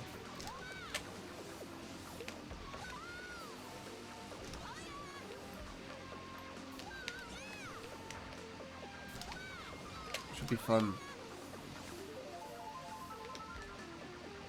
I have a feeling that Retro Rewind is gonna... No! I didn't let go of the B button! Hello, Chris. You came back at a perfect time. Yeah. I think Retro Rewind might be my my poison to play this game online this year.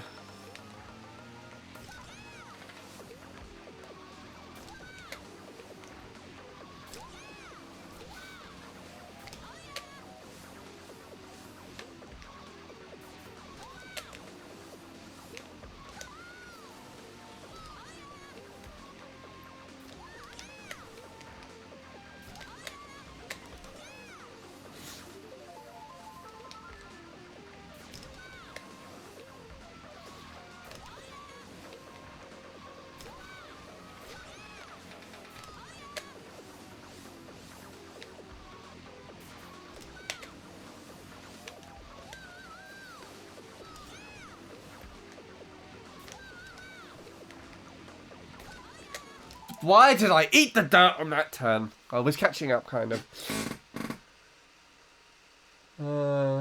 Indeed, I'm very quick. I'm baking some lasagna, so I had to take off that very quickly. Is that so you don't burn it? You need to get, like, lasagna, that's cheese, isn't it, as well? It's like a pasta kind of cheese. I know what lasagna is, I just don't know what's in it. No, it's not cheese. It's just like pasta, like tomato, but like in a layer kind of thing, isn't it?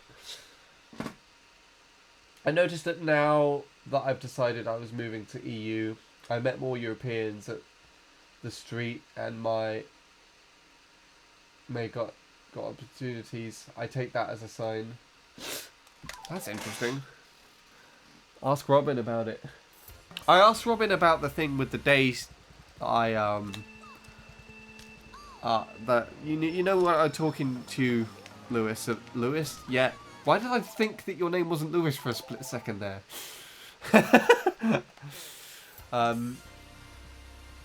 You know, you remember that thing how I said Tyler's world record lasted for 1,179 days before Luke beat it?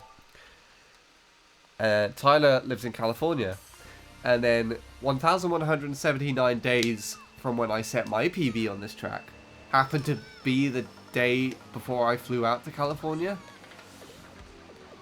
Like, I told Robin all of that information. I'm like, do you think it means anything? And they just shrugged.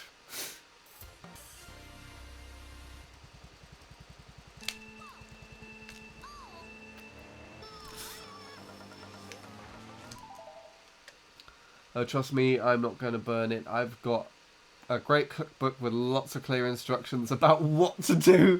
Very handy indeed. It almost sounds like you're implying I don't know how to follow instructions in a weird way of just not actually saying any of that at all.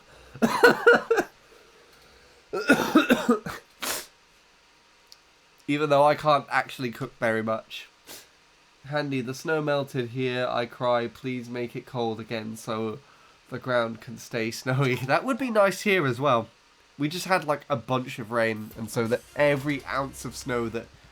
There wasn't very much around here. Like, we only got snow that stuck around on the hills in the distance. But that's gone now too. It would be nice...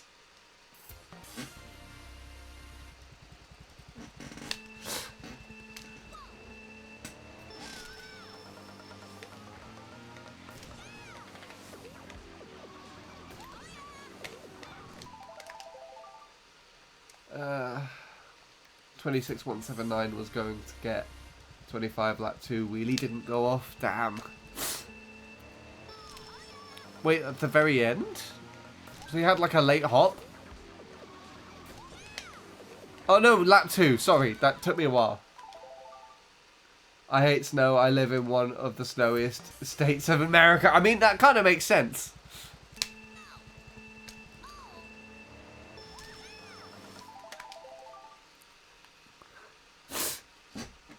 We don't get it enough here.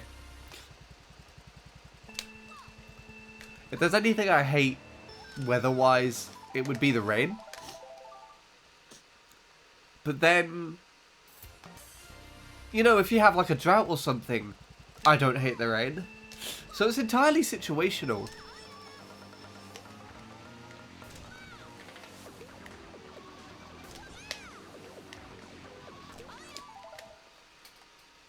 It's nicer to look at snow than walk in snow. I mean, that is true.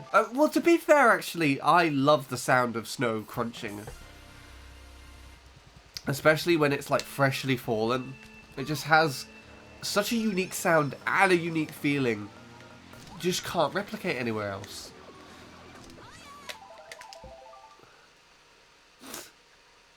Second to last turn. Right, okay.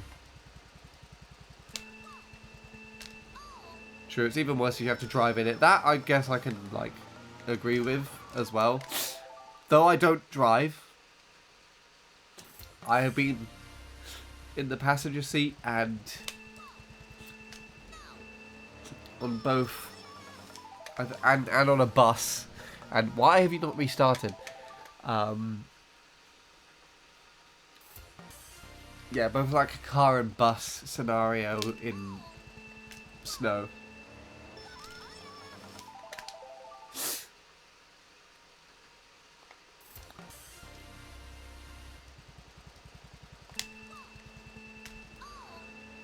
There's one time where I completely spun out and almost ended up in a ditch. That sounds terrifying. I'm happy to know that that almost implies that didn't happen, and hopefully with very minimal damage and trauma to yourself and the car. The sentient car.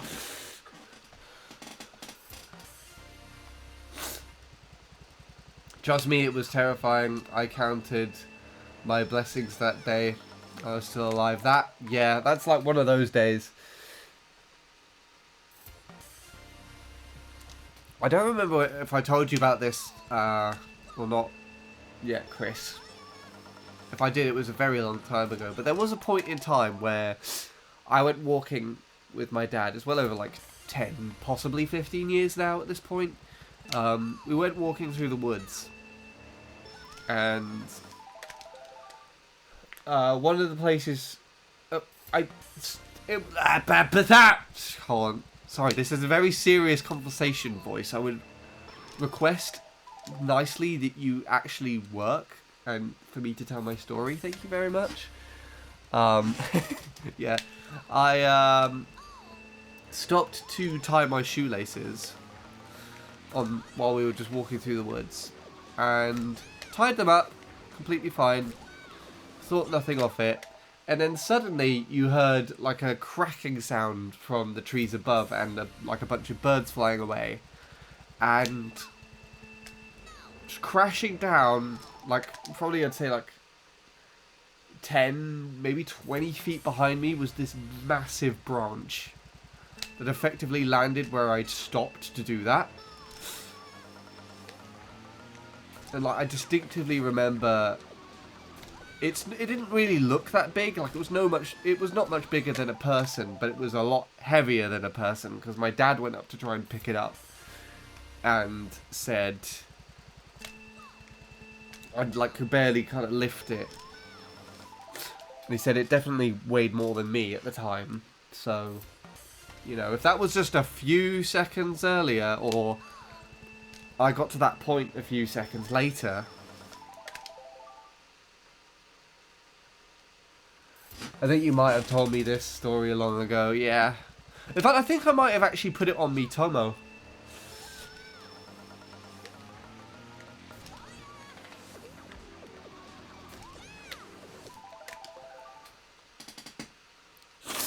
It's interesting to think about what might have been. In this situation, obviously, it's led to much better things.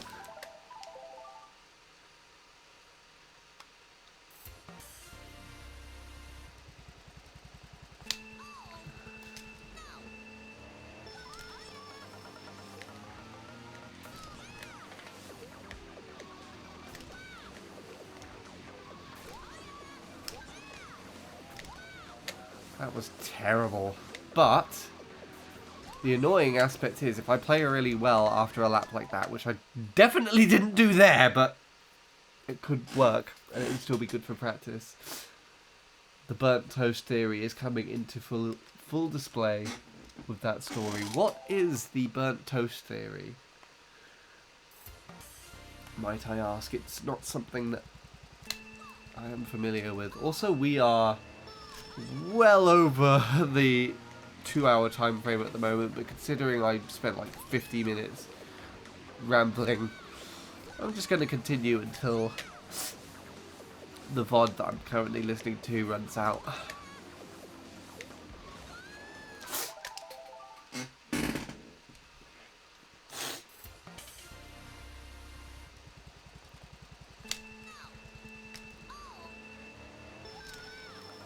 Yeah, no PB today. That's fine. We've still got time. It's the 25th of November. This time next month is fucking Christmas. Oh god, what's going to happen? Actually, it's the 26th of November for me at the moment. It's 14 minutes in. So this time next month, it will be my 14-year YouTube anniversary?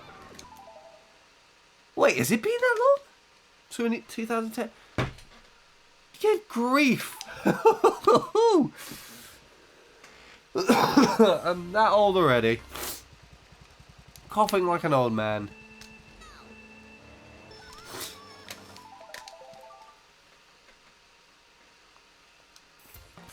Damn. I'm going to try and think of what I'm doing for that as a special. 14-hour live stream, anyone?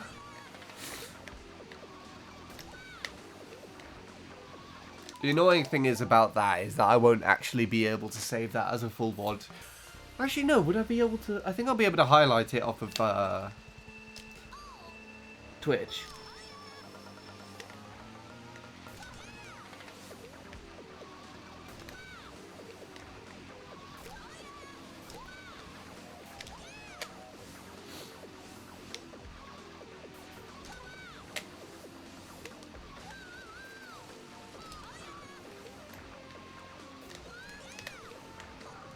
Wink. Yeah, I might have to think about what I'm doing for that. So I actually still haven't started Mario Wonder yet, Super Mario Wonder. I've been fortunate enough to miss a majority of spoilers for that game. I'm hoping that... I wanted to do like a YouTube Let's Play of it, but I think just to save myself on time recording that, I might just do that live on stream, and I might do it as like a co-stream, not a co-stream, like a multi-stream on YouTube as well, so multiple people can watch that. The burnt toast theory is kind of hard to explain. Basically, let's say you wake up and make toast that you burn. Well, in the extra time that it takes you to make new toast, you might have saved yourself from a catastrophe or another major setback later on. In the case of your story, you had you tied your shoes a few seconds later, you would have been hit by that tree branch. Oh, so I guess the way that I kind of understand that is like, it basically kind of offsets the timeline. So like burning the toast and then making new toast kind of just pushed everything else back, basically. Right? Or I guess the lack of burning toast in this scenario, because I tied my shoes a little bit earlier. Maybe. That's interesting. I never thought of that. When is your birthday? It is in... I guess if we're considering that it's Tuesday at the moment, my time, it is in a week. But for you and Chris, in the Americas, it's in 8 days.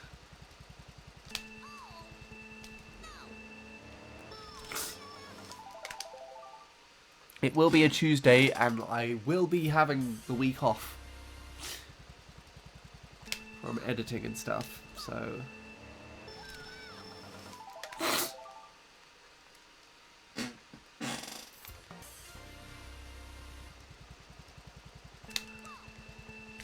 If you Google burnt toast theory, it might provide a better explanation.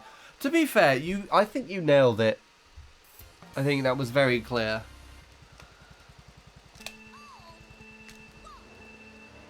Because you also provided, like, how that example would fit into that.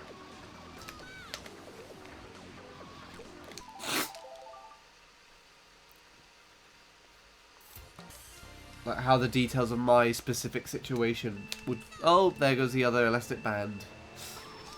Okay, time to change.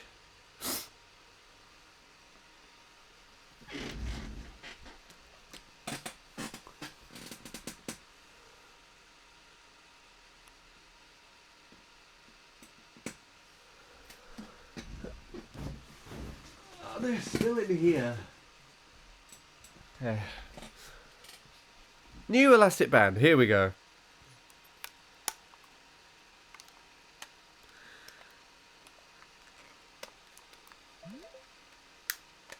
Yeah, so a little bit of interesting... Ah! I just flipped myself in the wrist with an elastic band.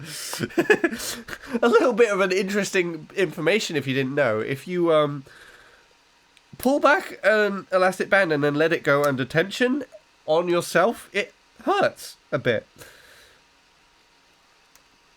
No, it's an interesting thing. I don't know if you remember, Chris, because I'm pretty sure you played with Wiimote and Nunchuck in this game as well. Where sometimes the Nunchuck will just randomly disconnect and like be pulling you in a random direction, and you see that little like pocket on the window there that comes up, pocket on the window. Yes, I did. Yeah, that thing. Turns out that that's like based on the connector at the bottom, whereas like if you're like shaking the Wiimote around too much, it comes loose. But a simple fix to that, which I found in America Week time trial Discord a few years back, because this is what like a lot of top time trialers do, so they don't have their Wiimotes disconnect on them all the time, is they get an elastic band and wrap it around the bottom. There's like the little clip on the bottom of the connector where the wrist strap usually hooks underneath, and then just hook it round the top of the controller.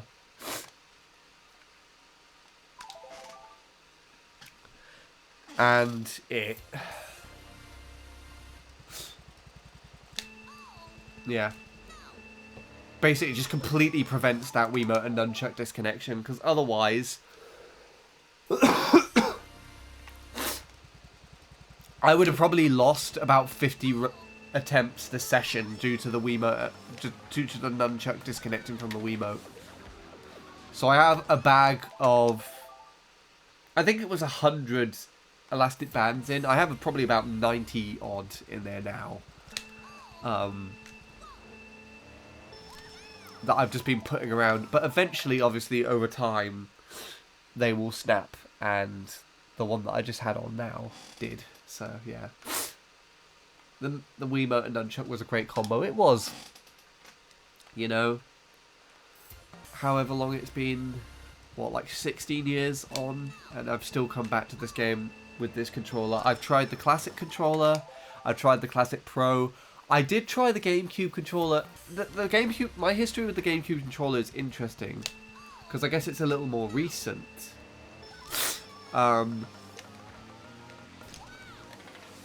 So with the GameCube controller, if you, I'm sure you know about clawing controllers, because the D-pads would be what would be responsible for your wheelies and tricks on those controllers. With the GameCube controller, it's quite awkward to wheelie with the same hand as the analog stick. And so what has happened is, like, top level players like Cole, who used to have the world record on Luigi Circuit, and Brett, who used to have the world record on Peach Gardens, implemented right hand claw, which is basically a really awkward kind of stretched out claw that you do, where you push your index finger on the A button of the GameCube controller and then stretch your thumb all the way down to the bottom for the D-pad. And so what that effectively done is, if you wanted to get chain wheelies, on the Wiimote and nunchuck you are forced to basically time them, but on oh, that was a really nice shroom. No, I tried to avoid the dirt. Oh, that shroom is really clean. Ah, okay. I'll cry about it later. What was I saying? That was super clean, yes. I wish I should have clipped that, actually. What was I saying? I was saying something. Yeah, yeah, so you know, with the Wiimote and nunchuck, if you wanted to get like a chain wheelie or a trick, you had to shake the controller. Using right hand claw on the GameCube controller basically mitigates the need to do that shaking motion. It kind of just brings it down to just one button press. But you can get a little bit more of an accurate button press. I guess it depends on the quality of your GameCube controller D-pad. You get a little bit more of an accurate button press, potentially, and you're able to keep it on the same hand that you're used to doing it with the Wiimote and nunchuck. And honestly, I gave this a go because my hands are big enough to kind of do that claw, and I actually really like playing that way, until I decided to time trial Luigi Circuit. Basically the same track that the the player that I mentioned, Cole, had the world record on at the time.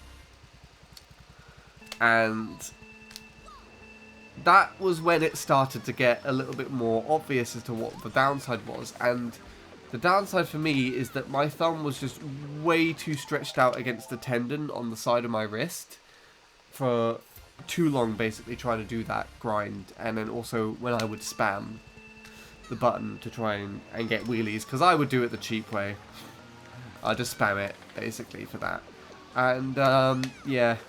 So, I got the time that I wanted on the Ouija circuit, but the downside is that I developed this really uncomfortable hand condition called, and I apologise, I'm going to pronounce it horribly wrong, declavanus tenosynovitis, which is basically where, you know, if you look at your thumb, you've got two tendons that run down the bottom side of your wrist on, I guess in my case it was the right. The bottommost tendon was dropping down and it was basically catching on the joint. So I woke up one day and my thumb was locked in place and I was just like, what is going on? And then I moved it and the tendon kind of like ricocheted and like clicked and it sent basically like a shockwave up my entire forearm and it was really nasty. And so for 9 months, because of this one stupid hand configuration, I had to wear a hand brace. I mean, it was a combination of things as well. Like, I was really aggressively playing guitar at the time because I had an album project. This is in 2022. No, 2021, sorry, 3 years ago now. Damn.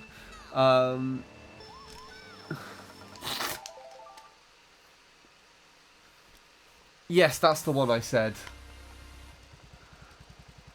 That is... I'm certain I didn't pronounce it correctly. But that is the thing I said.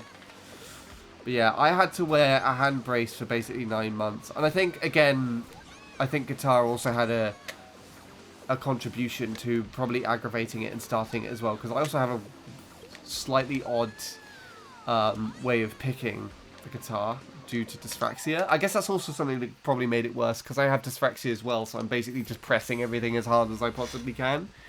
So yeah, it was not pleasant. It was only when I lost the album project that I started to see a significant change in what was happening. But yeah, if that didn't happen, I would be playing GameCube controller right hand claw right now.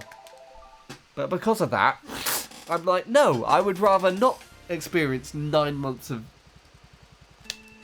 pain and suffering.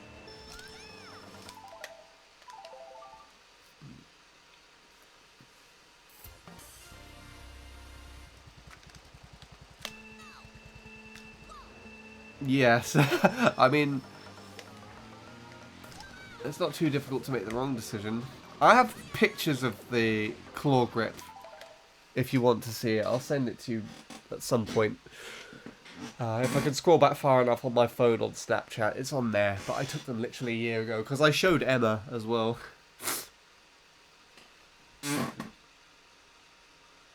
But yeah. I'm going to eat some dinner now, so it was nice catching up with you. You sure you can't eat while listening to me? That's fine. It's been good catching up with you again, Chris. It's always nice when you drop in, especially on Twitch, because it's never expected, and it's good to see such a familiar name pop up in such a familiar way. But yeah, I hope you enjoy your lasagna. Let me know how it tastes. Even though I actually don't eat lasagna. To be honest, I don't really feel like I've been in the position to have actually properly tried it, so can't say I don't like it if I haven't tried. Gotta keep the element of surprise. That's true. That's true. Anyway, thanks for popping by. I appreciate it. And yeah, hope you enjoy your food. Although I actually do, I want to read what you said now, so I kind of feel bad that I'm going to read it all while you do that. I don't recall having any issues with the nunchuck disconnecting. I don't think I've played this game since like 2016. I mean, that's more recently than I was thinking. I'm getting old. That was super clean. You were talking about the super awkward claw grip that players use. Yeah, have a good one. You too. Another PB fell. Ah.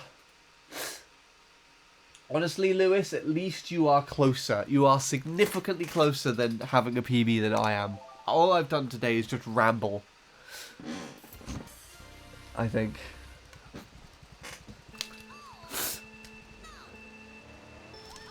Yeah, I'm going to go for as long as the VOD that I'm currently listening to goes on for. It's at 2 hours 13 right now, and it's got 2 hours 30 to go. If anyone is curious, which I doubt they are, I'm just listening to Cat Palace TV, the oldest VOD in the list. He started streaming again recently, and I was very happy about that. 175998, damn. That's 0.1 pace, isn't it? Like another 25 and you'd basically be there. Or very low too.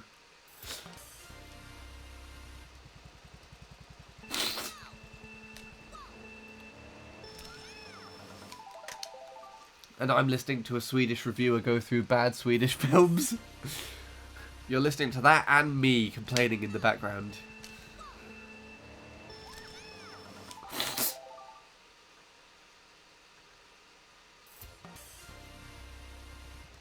No, can't we party instead?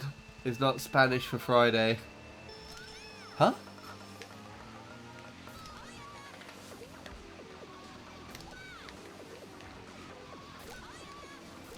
What is Spanish for Friday?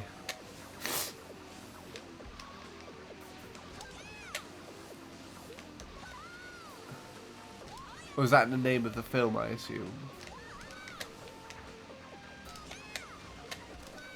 Okay, whatever.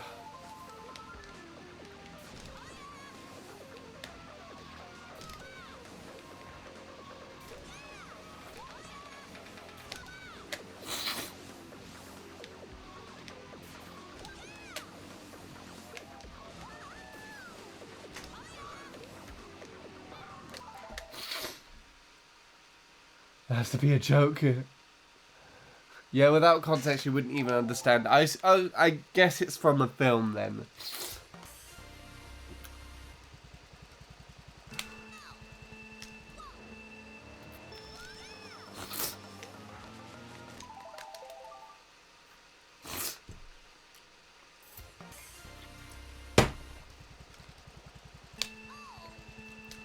No, a series, in fact. Close enough. Same difference.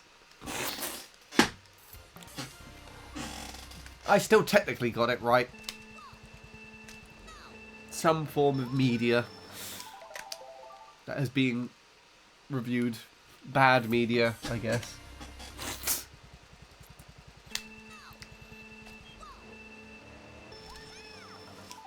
Okay, I get it. I'm not getting the stars at boost. Can you stop not letting me have it now?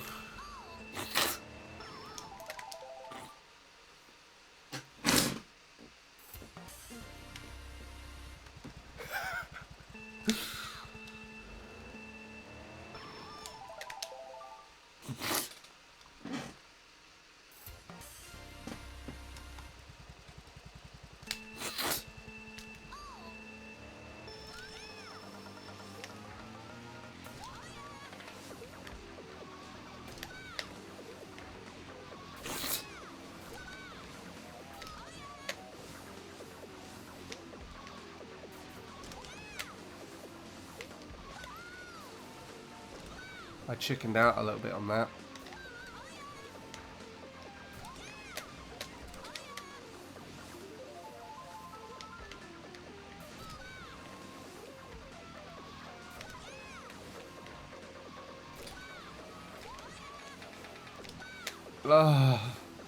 I'm still going to continue because I need practice for lap 3. I mean, you never know. Perhaps I will get a 25.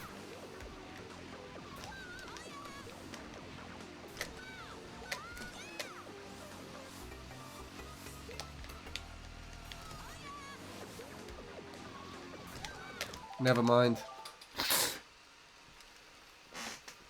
I can get a 25. I promise.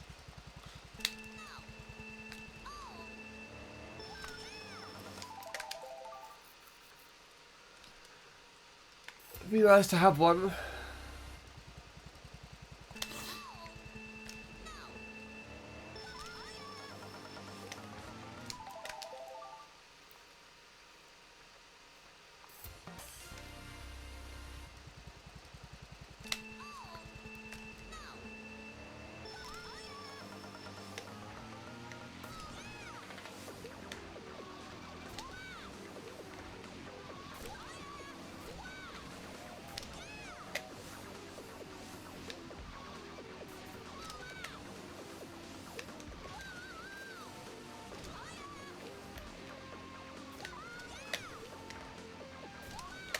At least I got a .1. That's nice.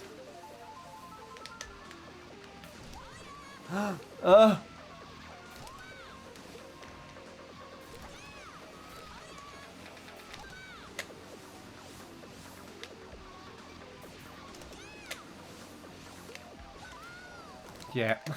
I didn't even see what that one was. Did anyone else see it?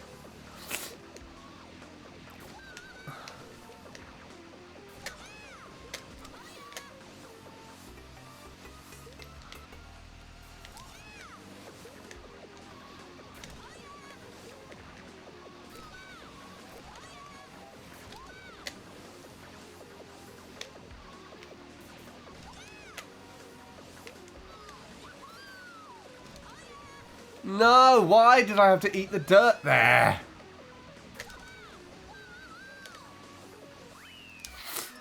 I tried.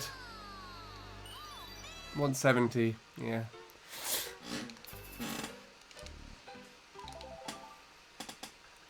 Check Discord. Discord server, I assume.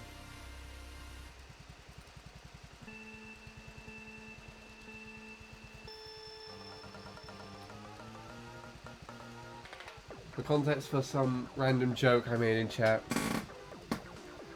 In the homework scene in Drika for Maisket. I know I pronounced all of that wrong. I apologize. Boy Thursday, girl that. I assume that's like can't do it. Boy Friday, girl, can't we party instead? Felix, who's the only person that's named, no, can't we party instead is not the Spanish word for Friday. And this still doesn't provide much context! What is...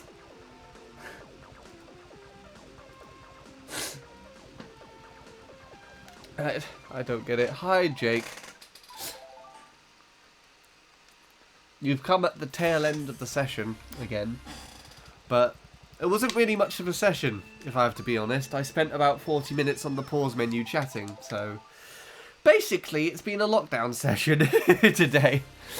But how are you doing? If you can't hear, I'm also sick, although I was also, I'm pretty sure you were at the last stream. That was where I got the 392 actually, wasn't it? Yeah, I got progressively more sick before the end of last week. And I've only just got better, like, today. So I've just not been able to do anything else.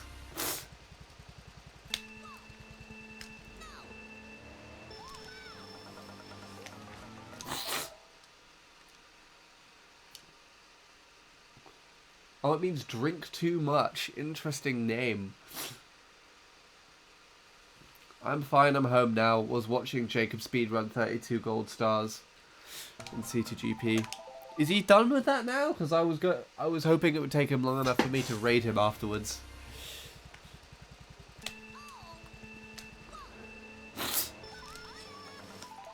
He always has a habit of ending off just beforehand.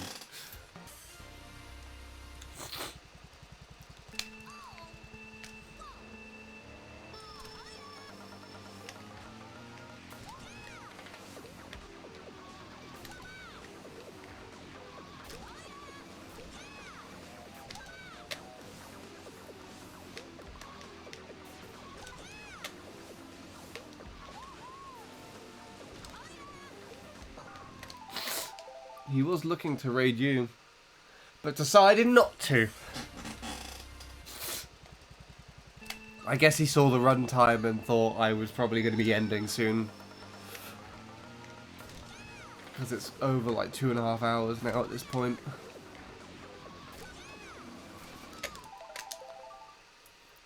He'll most likely pop in at the end of the stream then if he's raided off to someone else.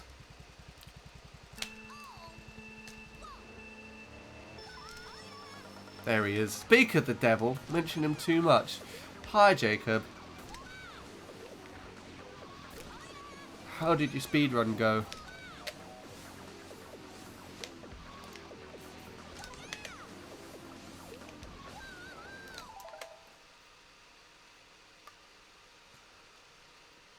You're exactly correct. Runtime is over 2 hours 45. Yeah. Well, I spent about 45 of those minutes, most likely, on the starting soon screen, and then chatting like I don't know. I spent a lot of time basically doing exactly this, just on the pause menu, chatting and rambling. It was quite an extensive conversation because I leapt back and forth between multiple topics. Yeah. Speedrun idea seems interesting. It is interesting. I wouldn't do it because I'm shit at the game, but it is interesting.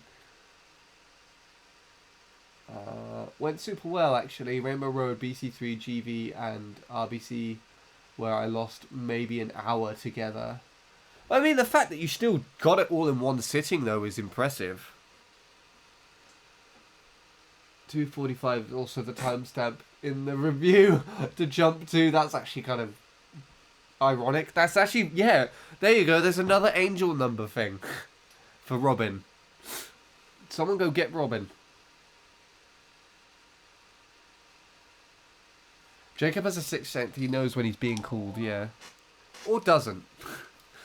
There was a time when Jacob literally passed out trying to do a 30-hour stream.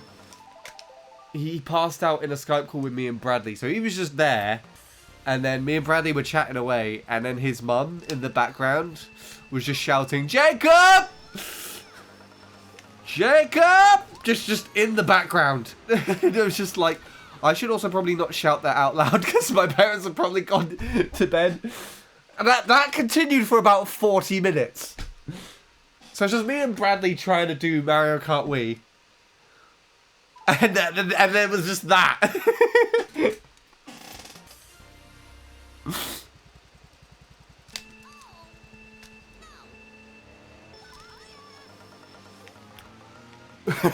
It goes into my book of many things that, like, Jacob has done this and me and Bradley are the only people that probably find it memorable and amusing. Alongside your legendary peaks PB of 341.010. When you thought you were going to get the 341 sub and just barely missed it, and then that Coldplay song played. I've forgotten which one it was. When you try your best but you don't succeed at the beginning. Fix you. Oh yeah, Lewis is playing triple now. I'm pretty sure I showed you his like most recent run on the last stream, didn't I, Jake? Yeah, Lewis is playing triple. On console, he's grinding for it. He's going to beat his PB. Was half expecting I wasn't going to be able to beat Rainbow Road or RBC, and the other half of me thought it was going to take 6 or 7 hours. So how long did it take in overall? Sounds similar to the fail I had on Rainbow Road. I lost to the Gold Star by 0.033 because I missed the last mini turbo and boost paddle. 30305. Ah, you should have got... If it was just 2 milliseconds faster, that would have been very satisfying.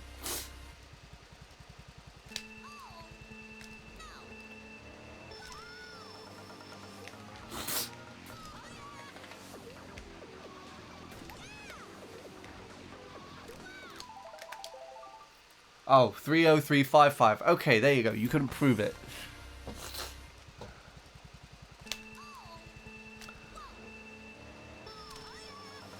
GG though, I guess.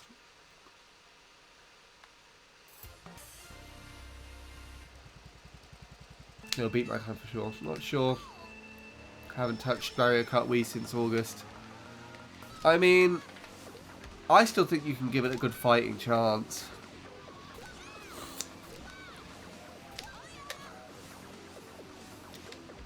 Maybe to make MC3 slightly harder, you can use the Dolphin Dasher.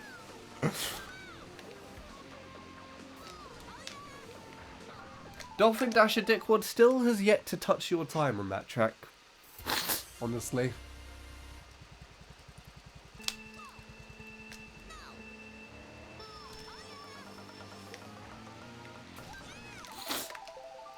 I don't know who to contact about setting up a speedrun.com board, though.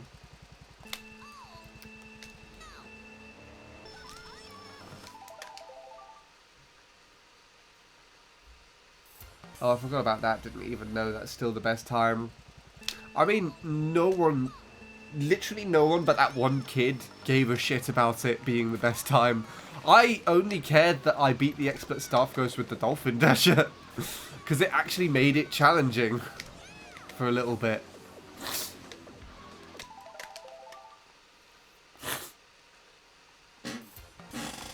I'm pretty sure I like hop between doing it with Wiimote and Nunchuck and GameCube controller as well. For some reason, I just played it that way.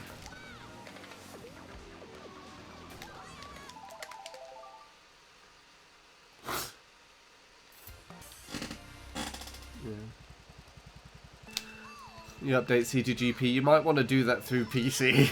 That's probably a better way. And also, if you haven't downloaded it already, get Retro Rewind, because it's really good.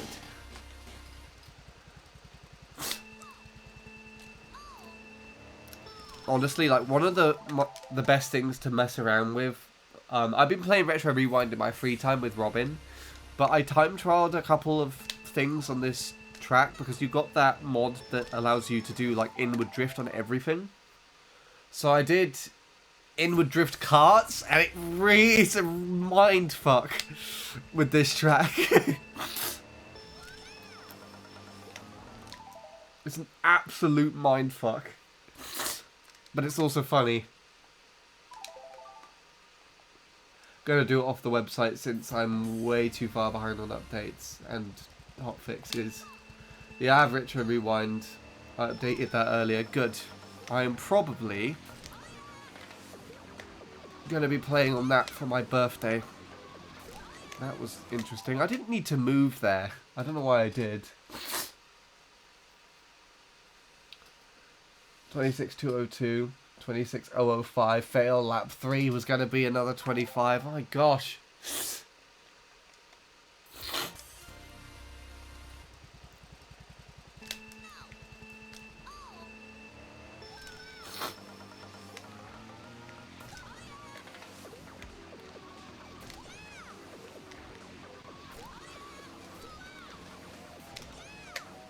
Lewis, you need to beat your PB by the end of this year.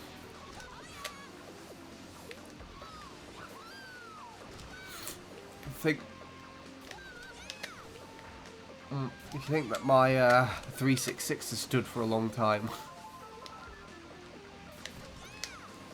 How many days has that been your PB? When was that set? Like 2014? So it's over 10 years at this point. That has to be like 3,000 days, surely. Or my Wii won't be with me. I thought you said you went home. Or am I like not connecting the dots here? Lewis sounds like me. Can get a pace every 5 minutes, but no PB.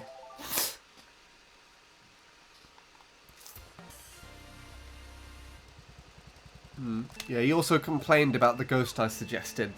That's very much like you. Although, you would do it with just any ghost ever. If I suggested you play a ghost. Why am I all the way over here? Jesus. Oh, that's gonna be so weird. Okay.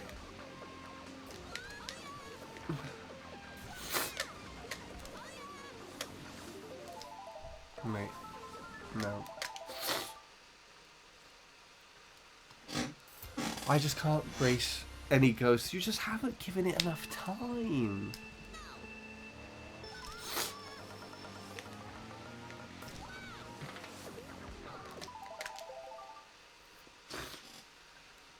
I'm having a good session, Jake, yeah. He's having a better session than me. I think all I've got this session is that 1.1 lap 1, and that's it. But I wasn't expecting much because I've been sick, and I've been very chatty this stream. And usually, chatty is not a good combination to have with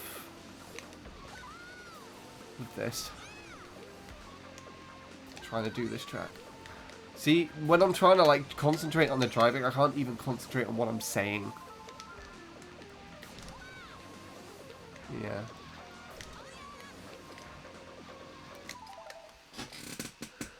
Right. The VOD I was listening to has ended. So I'm going to try and get an attempt going. Or at least a decent lap 1. And then we'll finish there.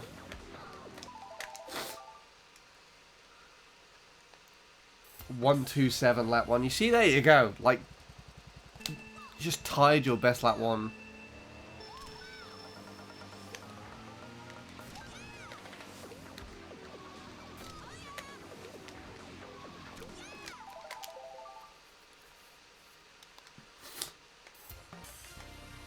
My best is like a 1:06 lap 1.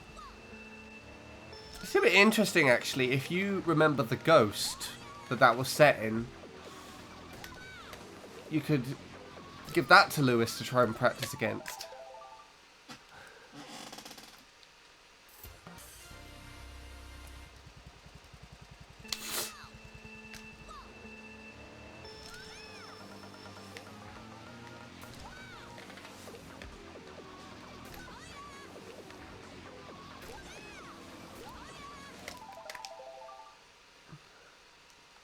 I'd have to go looking. I don't remember.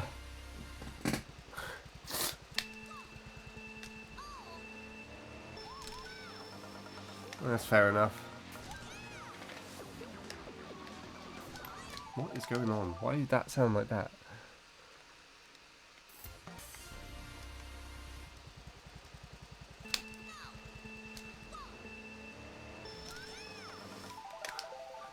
Leap.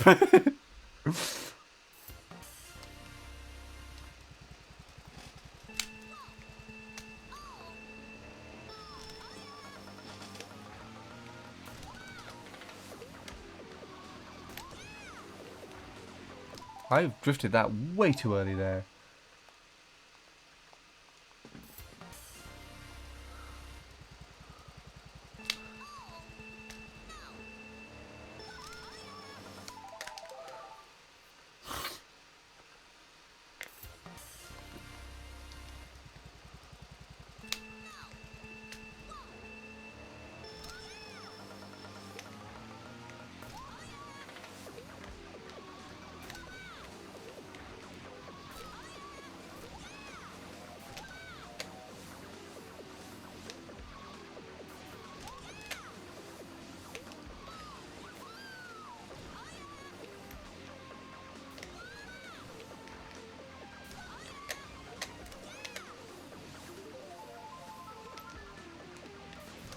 Oh God.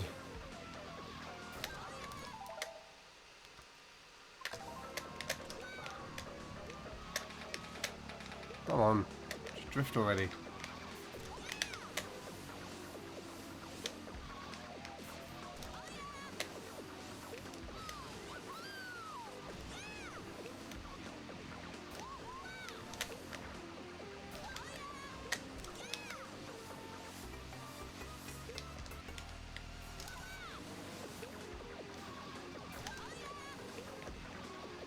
So wide.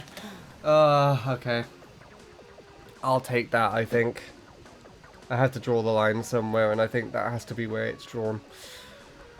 Okay, GG game. Thank you for that.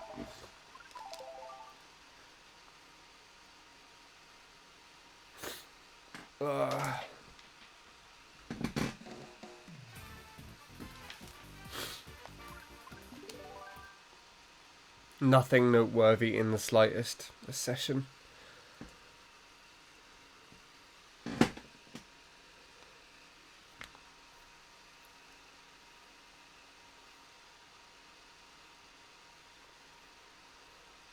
There's a 118.1 Ghost with a 26.09 lap 1. Compare him versus Luke and C versus the 308, I mean. Okay.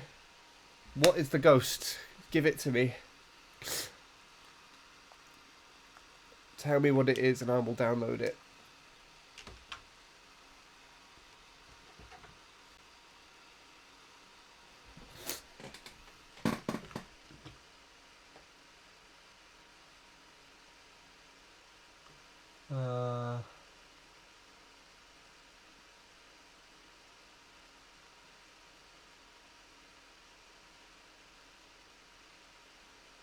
What have I missed here?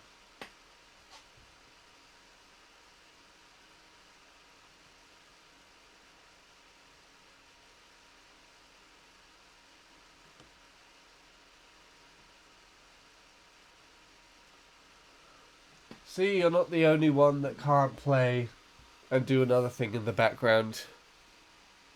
Are you talking to me or Jake? Sometimes I play with no game audio. I mean, to be fair, mine is all the way down to 8 at the moment. I mean, I actually don't think there's any music on this anymore, so I can't turn it up to see how loud it can go, but yeah. That's all I missed, really, isn't it? I found a 104 lap 1 Ghost. Oh, I found an 096 lap 1. You were talking about me. Okay.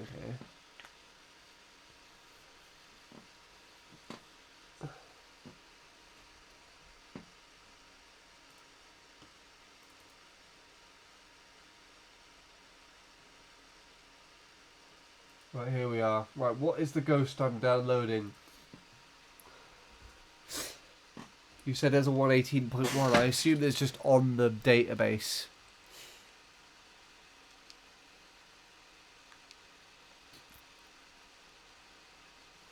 Let's just wait about 5 minutes for the thing to load.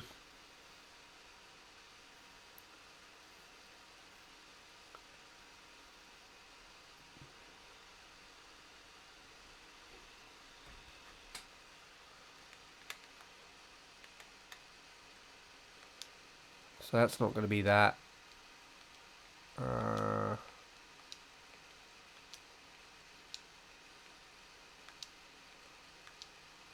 There's you, Lewis.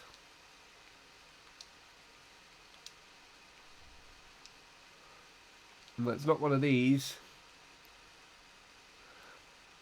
Do I have to go obsolete?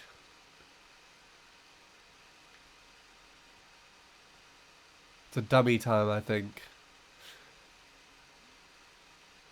Yeah.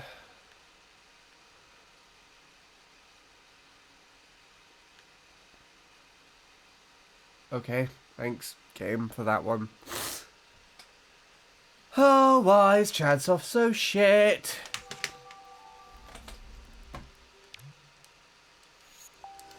Alright.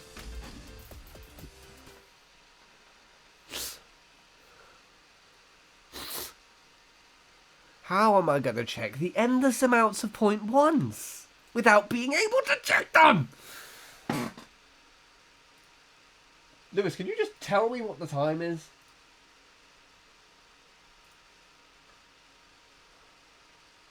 Oh, what is this thing?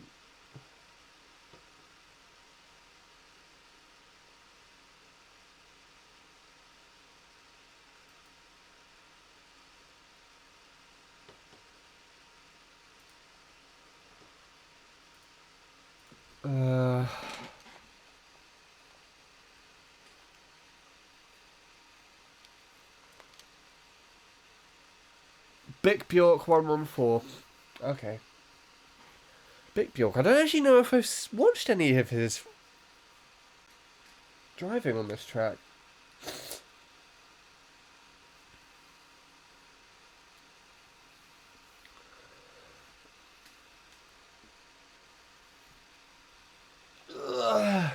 Bickbork. Why did I say Bjork? Yeah, he has an 082. There's neither one that pushed you off the list initially, and then you beat him back.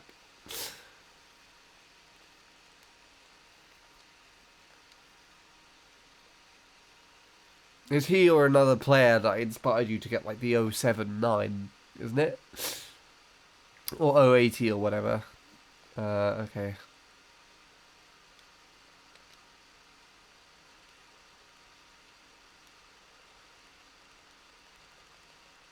How did you find this time? Where is it? There he is.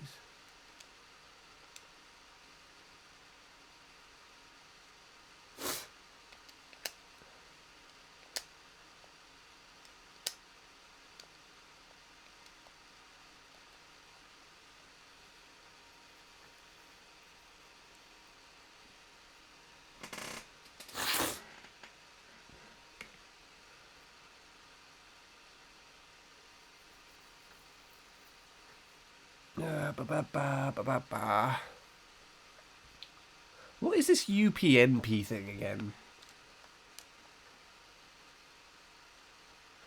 I compared him versus Casey. Yeah, it's a good lap overall. Yeah.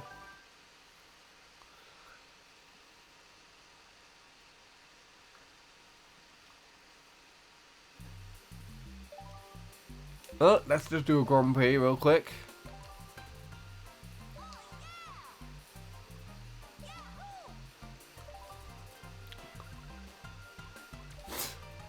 Should we do both?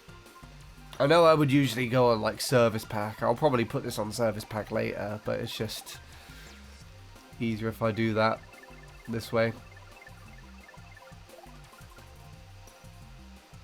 Actually, no, let's do it from this perspective.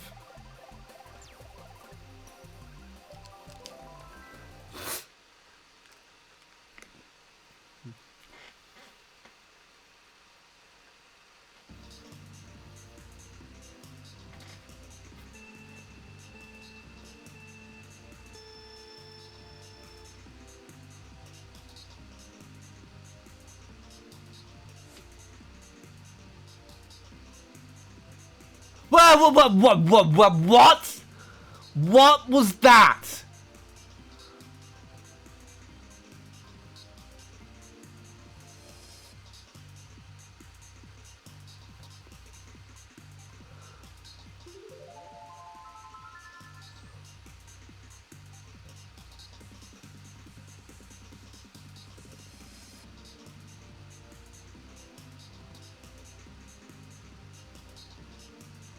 I assume that was a wheelie lock. I'm still comprehending it in my head.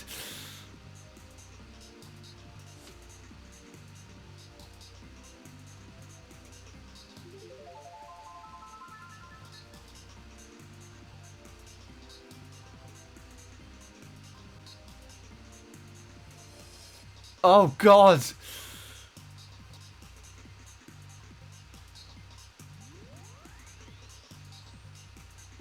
So I'm just in awe that that's even a 118.1.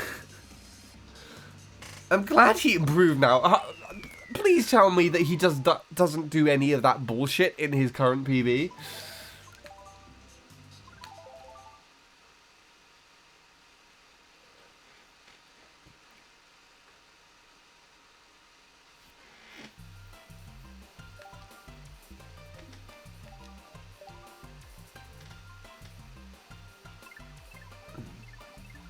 Better lines is all dependent on what you consider, because that triple was not better.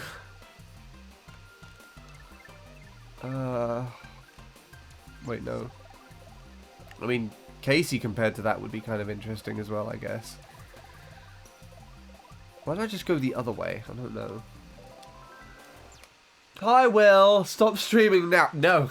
I mean, now that you're here, technically I can do another 2 hours.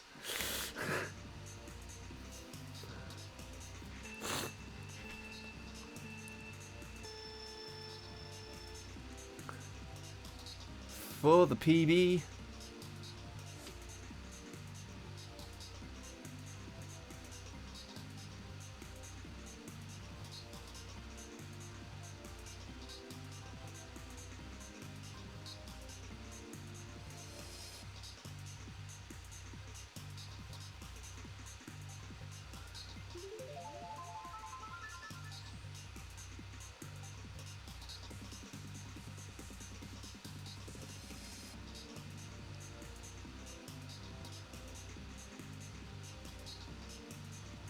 I just hate watching this, if I have to be perfectly honest.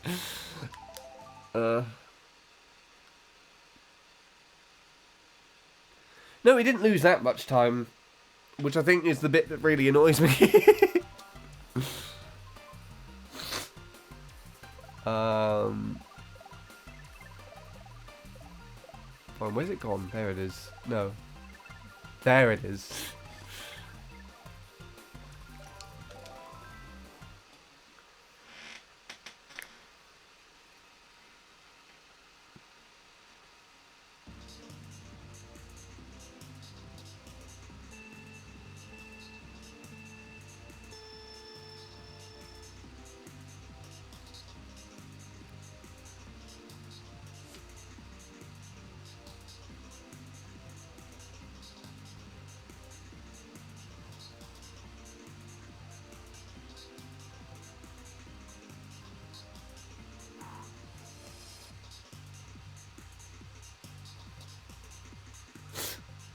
There's just not a fair comparison with that, is it? 0.121 on a lap 1 alone is insane.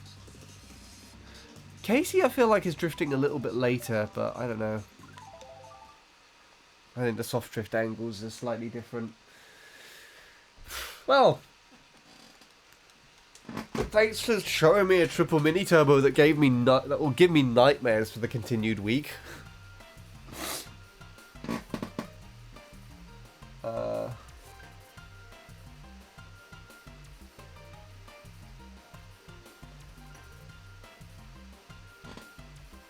I'm going to show you that he has better lines than Luke's old 308. Luke's old 308 only is good in the first 3 turns. I mean, I didn't say I didn't believe you. But I ain't racing that if you were giving me that as an alternative. If I ever try again, I'm going to do that. No, you will not. You will do it properly. Otherwise, I will ban you. Do you even have my Ghost downloaded? I have it on Service Pack, I'm sure.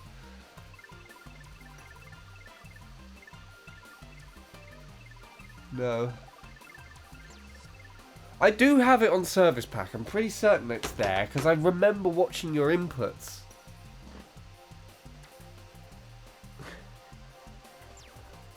Sean PB, well, that means you have to play MC3. Nuh-uh.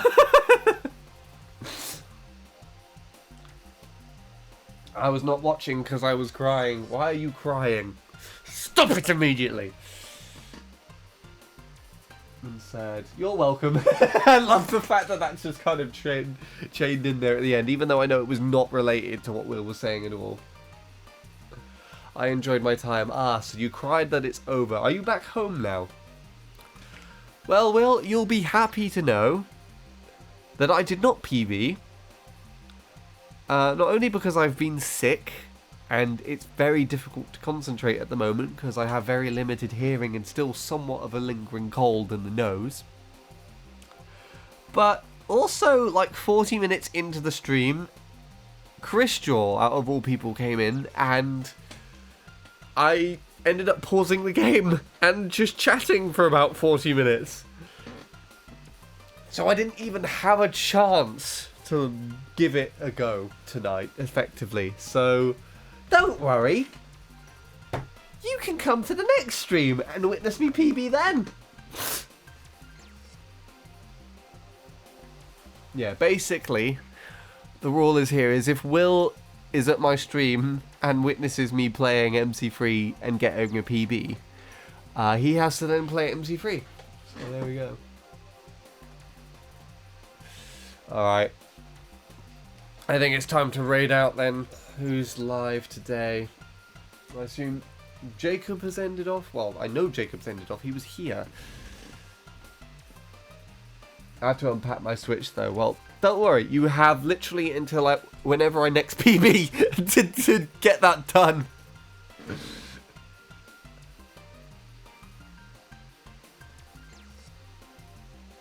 Do you want the ghost that got the 096 lap 1? Sure. I mean, to be perfectly honest, That would sound like it would be a better comparison than the one you chose for me.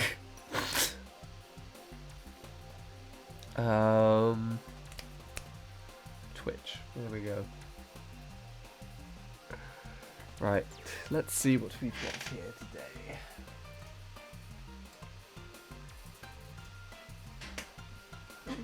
Something made a sound.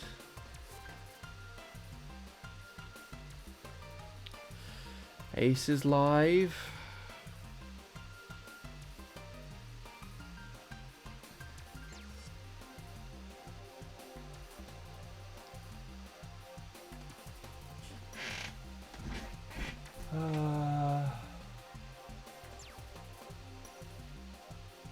There is a long stream that was only started 6 minutes ago.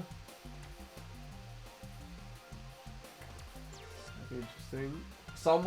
Someone is streaming Emogi with the camera on their TV.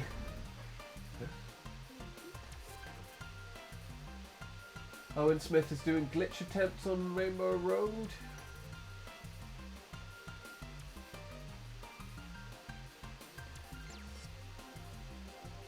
Logan is live, and Ace is live. I already established that.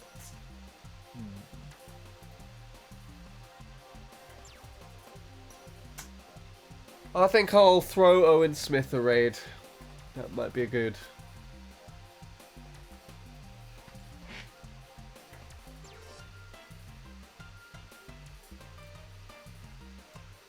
Yeah, let's do that. Right.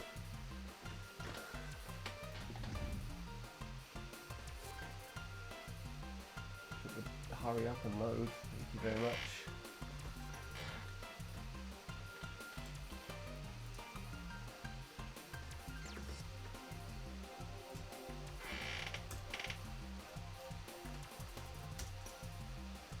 Yeah, I'll sort that out in a minute, don't worry. Alright. Thank you everybody for watching. I hope you enjoyed it. It was a bit more of a ramble stream than an actual time trial stream today. But yeah, I don't know. As per usual, I don't know when I'm next going to be live. I would like to be tomorrow. But it all depends on how much post-processing I have to do with regards to footage and stuff. But if not tomorrow, then definitely Wednesday evening. I feel like that would be the most likely case.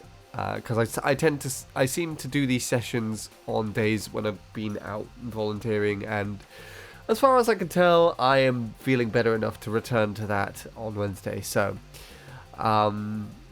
otherwise, keep an eye out next week. There may or may not be a birthday stream of some kind, and yeah, I may or may not make it VIP priority. So we'll see how it goes. Yes, you missed a massive ramble, Will, and it was about travelling, so you would have probably been able to contribute a lot to that. Anyway, I want to raid Owen Smith. Wish him the best of luck with his Rainbow Road endeavours, because I don't know if there's any other track that really needs that more. Thank you again, as always, and I will see you again whenever I next do so. I can't click the button from here, so